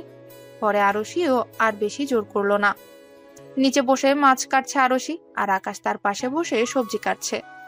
কাজের মাঝে হুট করে আকাশ বলল, বাহ আরশি, তুমি তো খুব মাছ কাটতে পারো। কোথা থেকে শিখলে? আমাকে একটু শিখিও তো। কোথাও থেকে শিখিনি, আমাকে শেখানোর মতো কে আছে যে শেখাবে? আমি নিজে থেকেই কাটতে শিখেছি। আকাশ আর কথা বাড়ালো না। সে যখনই চায় আরশির মন ভালো করতে, তখনই আরশির দুঃখী কথা বলে সব উল্টে করে দেয়। খাবার টেবিলে অধীর আগ্রহে বসে আছে আকাশ আর আহির, তবে তাদের সাথে আরো একজন আছে, আর সে হচ্ছে ইলা। আরশি খিচুড়ি আর ভাজা মাছ টেবিলে এনে রাখলো। প্রথমেই আরশি ইলাকে দিল, কিন্তু খাবারগুলো দেখে ইলা নাক মুখ কুচকে ফেললো। আরশি, এগুলো কি রান্না করেছো? কেন ইলা, কি হয়েছে? এগুলো তো খিচুড়ি আর মাছ ভাজা। তুমি এত অবাক হচ্ছ কেন? তুমি জানো এগুলো কত অয়েলি খাবার? এগুলো খেয়ে আমার ফিগার নষ্ট হয়ে যাবে। আমি মোটা হয়ে গেলে মডেলিং করব কিভাবে? ইলা, একদিন এসব খেলে কিছু হয় না। খেয়ে দেখো, বেশ ভালো হয়েছে। আর যদি তোমার খেতে ইচ্ছে না করে তাহলে ফ্রিজে ফল আছে, মন চাইলে ওগুলো খেতে পারো। ইলা আর কিচ্ছু বললো না, চুপচাপ খেতে লাগলো। আরশি বড় বড় চোখ করে আকাশের দিকে তাকালো। কেন সে ইলার সাথে এভাবে কথা বলেছে, কিন্তু আকাশ তা পাত্তা দিল না। সবাইকে দেওয়ার পর আরশি ইলার পাশের চেয়ারটাতে বসে পড়লো। খেতে খেতেই আকাশের খেয়াল করলো আরশি মাছ খাচ্ছে না। জিজ্ঞেস করলো, আরশি বলল তার নাকি খেতে ইচ্ছে করছে না। আকাশ তখন কিচ্ছু না বললেও কিছুক্ষণ পর মাছ বেছে আরশির প্লেটে দিয়ে বলল, তুমি না বড্ড আলসেমি আরশি, সামান্য মাছটা খুলে খেতে পারছো না? আফসোসের সুরে বলল আকাশ। আকাশের কথা শুনে আরশি মুখ ভেঙচি দিয়ে খাবারে মন দিল। আরশির কাণ্ড দেখে আকাশ হেসে খাবার খেতে শুরু করলো। এদের এই কাণ্ড দেখে ইলার তেলে বেগুনে জ্বলে উঠছে। এখন যত ইচ্ছে আদর সোহাগ করে নাও তোমরা। তোমাদের কান্নার দিন খুব শীঘ্রই আসতে চলেছে। আকাশ, আহির আর আরশি এসেছে মেলায়। মেলাটা তাদের বাসা থেকে একটু দূরেই। আরশি আসতে চাইছিল না, কিন্তু আকাশ জোর করে নিয়ে এসেছে। মেলায় ঘুরছিল তারা তিনজন। এর মাঝে কেউ আরশির নাম ধরে তাকে ডাকলো। তারা পেছনে ফিরে দেখলো রুদ্র তাদের দিকে হাসি মুখে তাকিয়ে আছে। আরে মিস্টার রুদ্র, অনেকদিন পর দেখা হলো, কেমন আছেন আপনি? হাত বাড়িয়ে দিয়ে জিজ্ঞেস করলো আকাশ। আমি তো বেশ ভালো আছি, আপনারা কেমন আছেন? আমরা ভালো আছি। তাই মেলায় কি? আসলে একটা কাজে এসেছিলাম আর একজনের সাথে দেখা করার ছিল। আচ্ছা, আপনারা বরং আপনাদের সময় কাটান, আমি এখন আসছি। রুদ্র চলে যাওয়ার পর তারা তিনজন ভিন্ন দোকান ঘুরে এটা সেটা দেখতে লাগলো। আহির, দেখো তো এই খেলনাটা কেমন। আহির, স্যার আহির কোথায়? কোথায় মানে? ওনা তোমার কাছে ছিল, কিন্তু এখন তো নেই। কথাটা শেষ হতে না হতেই আরশি কান্না শুরু করে দিল। আরশি আর আকাশ হন্য হয়ে আহিরকে খুঁজতে চলেছে, কিন্তু তার কোনো দেখা নেই। আরশি তো কেঁদে কেটে অবস্থা খারাপ। এর মধ্যে আকাশের ফোনে একটা শব্দ হলো। আকাশ তাড়াতাড়ি ফোনটা বের করে কিছু একটা দেখলো। তারপর আরশির হাত টেনে তাকে গাড়িতে বসিয়ে দ্রুত গাড়ি স্টার্ট দিল। আরশি অনেকবার জিজ্ঞেস করলেও আকাশ বলল না তারা কোথায় যাচ্ছে। একটা নিরিবিলি জায়গায় এনে গাড়ি থামালো আকাশ। গাড়ি থেকে নেমে আরশি দেখতে পেল একটা সাদা রঙের একতলা বাড়ি। আকাশ দ্রুত বাড়িটার দিকে যেতে লাগলো, তবে পেছন পেছন আরশিও গেল, কিন্তু দরজা খোলার পরবর্তী দৃশ্য দেখার জন্য আরশি মোটেও প্রস্তুত ছিল না। একটা চেয়ারে বাঁধা ইলা একটা অপরিচিত লোক, কিন্তু তার থেকেও বড় অবাক করা ব্যাপার, এখানে অভ্রকেও চেয়ারের সাথে বেঁধে রাখা হয়েছে, আর আহিরও এখানেই আছে। আরুষি দৌড়ে গিয়ে আহিরকে জড়িয়ে ধরে কান্না করে দিল। আকাশ এসে অভ্রকে খুলে দেবে, তার আগে কেউ তার হাত ধরে ফেললো। আকাশ মাথা তুলে তাকাতেই রুদ্র তাকে চোখের ইশারায় না করলো। রুদ্র, এসব কি? আহির এখানে কিভাবে? আর এনাদের বেঁধে রেখেছো কেন? আরুষি, এরা আহিরকে কিডন্যাপ করেছে, আর জানো এই কিডন্যাপের সাথে জড়িয়ে আছে তোমার বিশ্বস্ত অভ্র। রুদ্রের কথা শুনে আরুষির বুক কেঁপে উঠল। তার মনে পড়লো এই মেলার কথা তাদের অভ্রই বলেছে। আরুষি কান্না জড়িত কণ্ঠে কিছু বলবে, কিন্তু আকাশের কথা শুনে সে থমকে গেল। মিস্টার রুদ্র, আপনি প্লিজ অভ্রকে খুলে দিন, ওর কোনো দোষ নেই। কোনো দোষ নেই মিস্টার আকাশ, আমি নিজের চোখে দেখেছি অভ্রকে ইলার সাথে কথা বলতে। আকাশ এবার কোনো কথা না বলেই নিজেই অভ্রকে খুলে দিল। ছাড়া পেতেই অভ্র কান্না জড়িত কণ্ঠে বলল, জানিস তোর জন্য আজ আমি কত মার খেয়েছি। উফ, আমার সাধের মুখ। হয়েছে হয়েছে, সমস্যা নেই, তোকে আজকে রেস্টুরেন্টে নিয়ে গিয়ে খাওয়াবো। সত্যি? আগে এখান থেকে বের হই। মিস্টার আকাশ, আপনি কি করে এখন ওর সাথে নর্মাল বিহেভ করছেন? ও তো ইলার সাথে মিলেছিল, তাই তো। আসলে না, অভ্র ইলার সাথে নয়, বরং আমার সাথে ছিল। কিন্তু এটা বলুন, আপনি এখানে কিভাবে? আসলে আপনাদের সাথে কথা বলার পর আমি একজনের জন্য অপেক্ষা করছিলাম, তখন দেখতে পেলাম কেউ আহিরকে তুলে নিয়ে যাচ্ছে। আপনাদের খুঁজে খবরটা বলতে অনেকটা দেরি হয়ে যাবে, তাই আমি ফোন করেছিলাম, কিন্তু আপনারা ধরেননি। সেই কারণে আমি ওদের পিছু নিইনি আর এখানে এসে পৌঁছাই। ধন্যবাদ মিস্টার রুদ্র, যদিও বা আপনি না থাকলেও আহিরের কোনো ক্ষতি হতো না, তবুও আপনি অনেক করেছেন। কিন্তু আপনারা এখানে কি করে এলেন? অভ্রই আমাকে এখানে ঠিকানা বলেছে। আমার ইলার উপর আগে থেকেই সন্দেহ ছিল, আর যখন দেখলাম ইলাকে অভ্র ভুলিয়ে নিজের কাজ করানোর চেষ্টা করছে, তখন আমি আর অভ্র মিলে প্ল্যান করি অভ্র ইলার সাথে ভালো ব্যবহার করে তার কাছাকাছি থাকবে, যেন তার সব প্ল্যান অভ্র আগে থেকেই জেনে যায়, আর আমাদের বড় কোনো বিপদ হওয়ার আগে যেন আমরা সেটা সম্পর্কে জানতে পেরে যাই। আকাশের কথা শুনে আরুষির মুখ হা হয়ে গেল। সে স্বপ্নেও ভাবতে পারেনি ইলা এমন হবে। ইলা, তুমি কিন্তু তুমি এরকম কেন করলে? আরুষি জিজ্ঞেস করলো। এর কারণ হচ্ছে, এই যে মাঝে যিনি বসে আছেন তিনি মিস্টার রাইহান। ওনার প্রথম থেকে আমার কোম্পানির উপর নজর ছিল। উনি ভেতরে ভেতরে চলতেন, যার কারণে উনি প্ল্যান করেন ইলাকে ব্যবহার করবেন। ইলাকে যদি আমি বিয়ে করতাম, তাহলে ইলা কৌশলে কোম্পানিটা ওনার নামে করিয়ে নিতেন। কিন্তু যখন সেটা হলো না, তখন অভ্রকে ব্যবহার করলো। এই আশায় অভ্রকে ভুলিয়ে তারা তাদের কার্যসিদ্ধি করবে। কিন্তু দুঃখের বিষয়, আমরা দুজন আগে থেকেই এসব আন্দাজ করতে পেরেছিলাম। আরুষি ঘৃণা ভরা দৃষ্টিতে ইলার দিকে তাকিয়ে আছে। সে কখনোই বুঝতে পারেনি ইলা এমন হতে পারে। আজ আকাশ আর অভ্র প্ল্যান না করলে বা রুদ্র না থাকলে আহিরের কি হতো ভাবতে আরুষির গায়ে কাঁটা দিয়ে উঠছে। 20 বছর পর বড় একটা রুমে শোভা পাচ্ছে শখানেক ছবি, যেগুলো দেখতে অনেক মানুষ এসে জড়ো হয়েছে এখানে। একটা সুন্দরী মায়াবী ছবির সামনে দাঁড়িয়ে আছে একটি যুবক। কিছু সময় পর তার বাবা মা এলো সেখানে। আহিরা, তো চিন্তা করো না, দেখবে সব ভালো হয়ে যাবে। কিন্তু ফেরি মাম্মা, আমি যদি হেরে যাই? হেরে গেলে তো কি হয়েছে? হেরে গেলেই না তুমি আরো উন্নতি করবে। কি করে আরো সামনে এগোতে হয় সেটা জানবে। তুমি আবার বেস্ট মাম্মা। শুধু কি মাম্মাই বেস্ট? বাবাই কি তাহলে কিছু না? কে বলেছে? আমার বাবাই কিছুই না, আমার বাবাই তো সুপার বেস্ট। আচ্ছা আহির, তুমি এখানে থাকো, আমরা এক্ষুনি আসছি। কি চিত্রকার মশাই, কি খবর আপনার? আরে ধরা, তুই এসেছিস? আমি সেই কবে থেকে তোর অপেক্ষায় বসে আছি। কোথায় বসে আছিস? তুই তো দাঁড়িয়ে আছিস, মিথ্যা কথা কেন বলিস? আসে পাকনা বুড়ি। অধরার নাক টেনে বলল আহির। এই ছাড় আমার নাক, এই ছবিটার দিকে এভাবে তাকিয়ে আছিস কেন? বেশি তাকাস না, নয়তো ছবিটার প্রেমে পড়ে যাবি, তখন অন্য কোনো মেয়েকে আর ভালো লাগবে না। অধরার কথা শুনে আহির হাসলো। মনে মনে সে বলল, প্রেমে তো পড়তেই চাই, তবে এই ছবিতে নয়, জীবন্ত মানুষের। যে হবে সকালে ওঠা স্নিগ্ধ অরুণের মতো, যার মন হবে পবিত্র, আর যার প্রেম হবে অরুণের মতো রঙিন। অরুণাঙ্গা প্রেমে পড়তে চাই।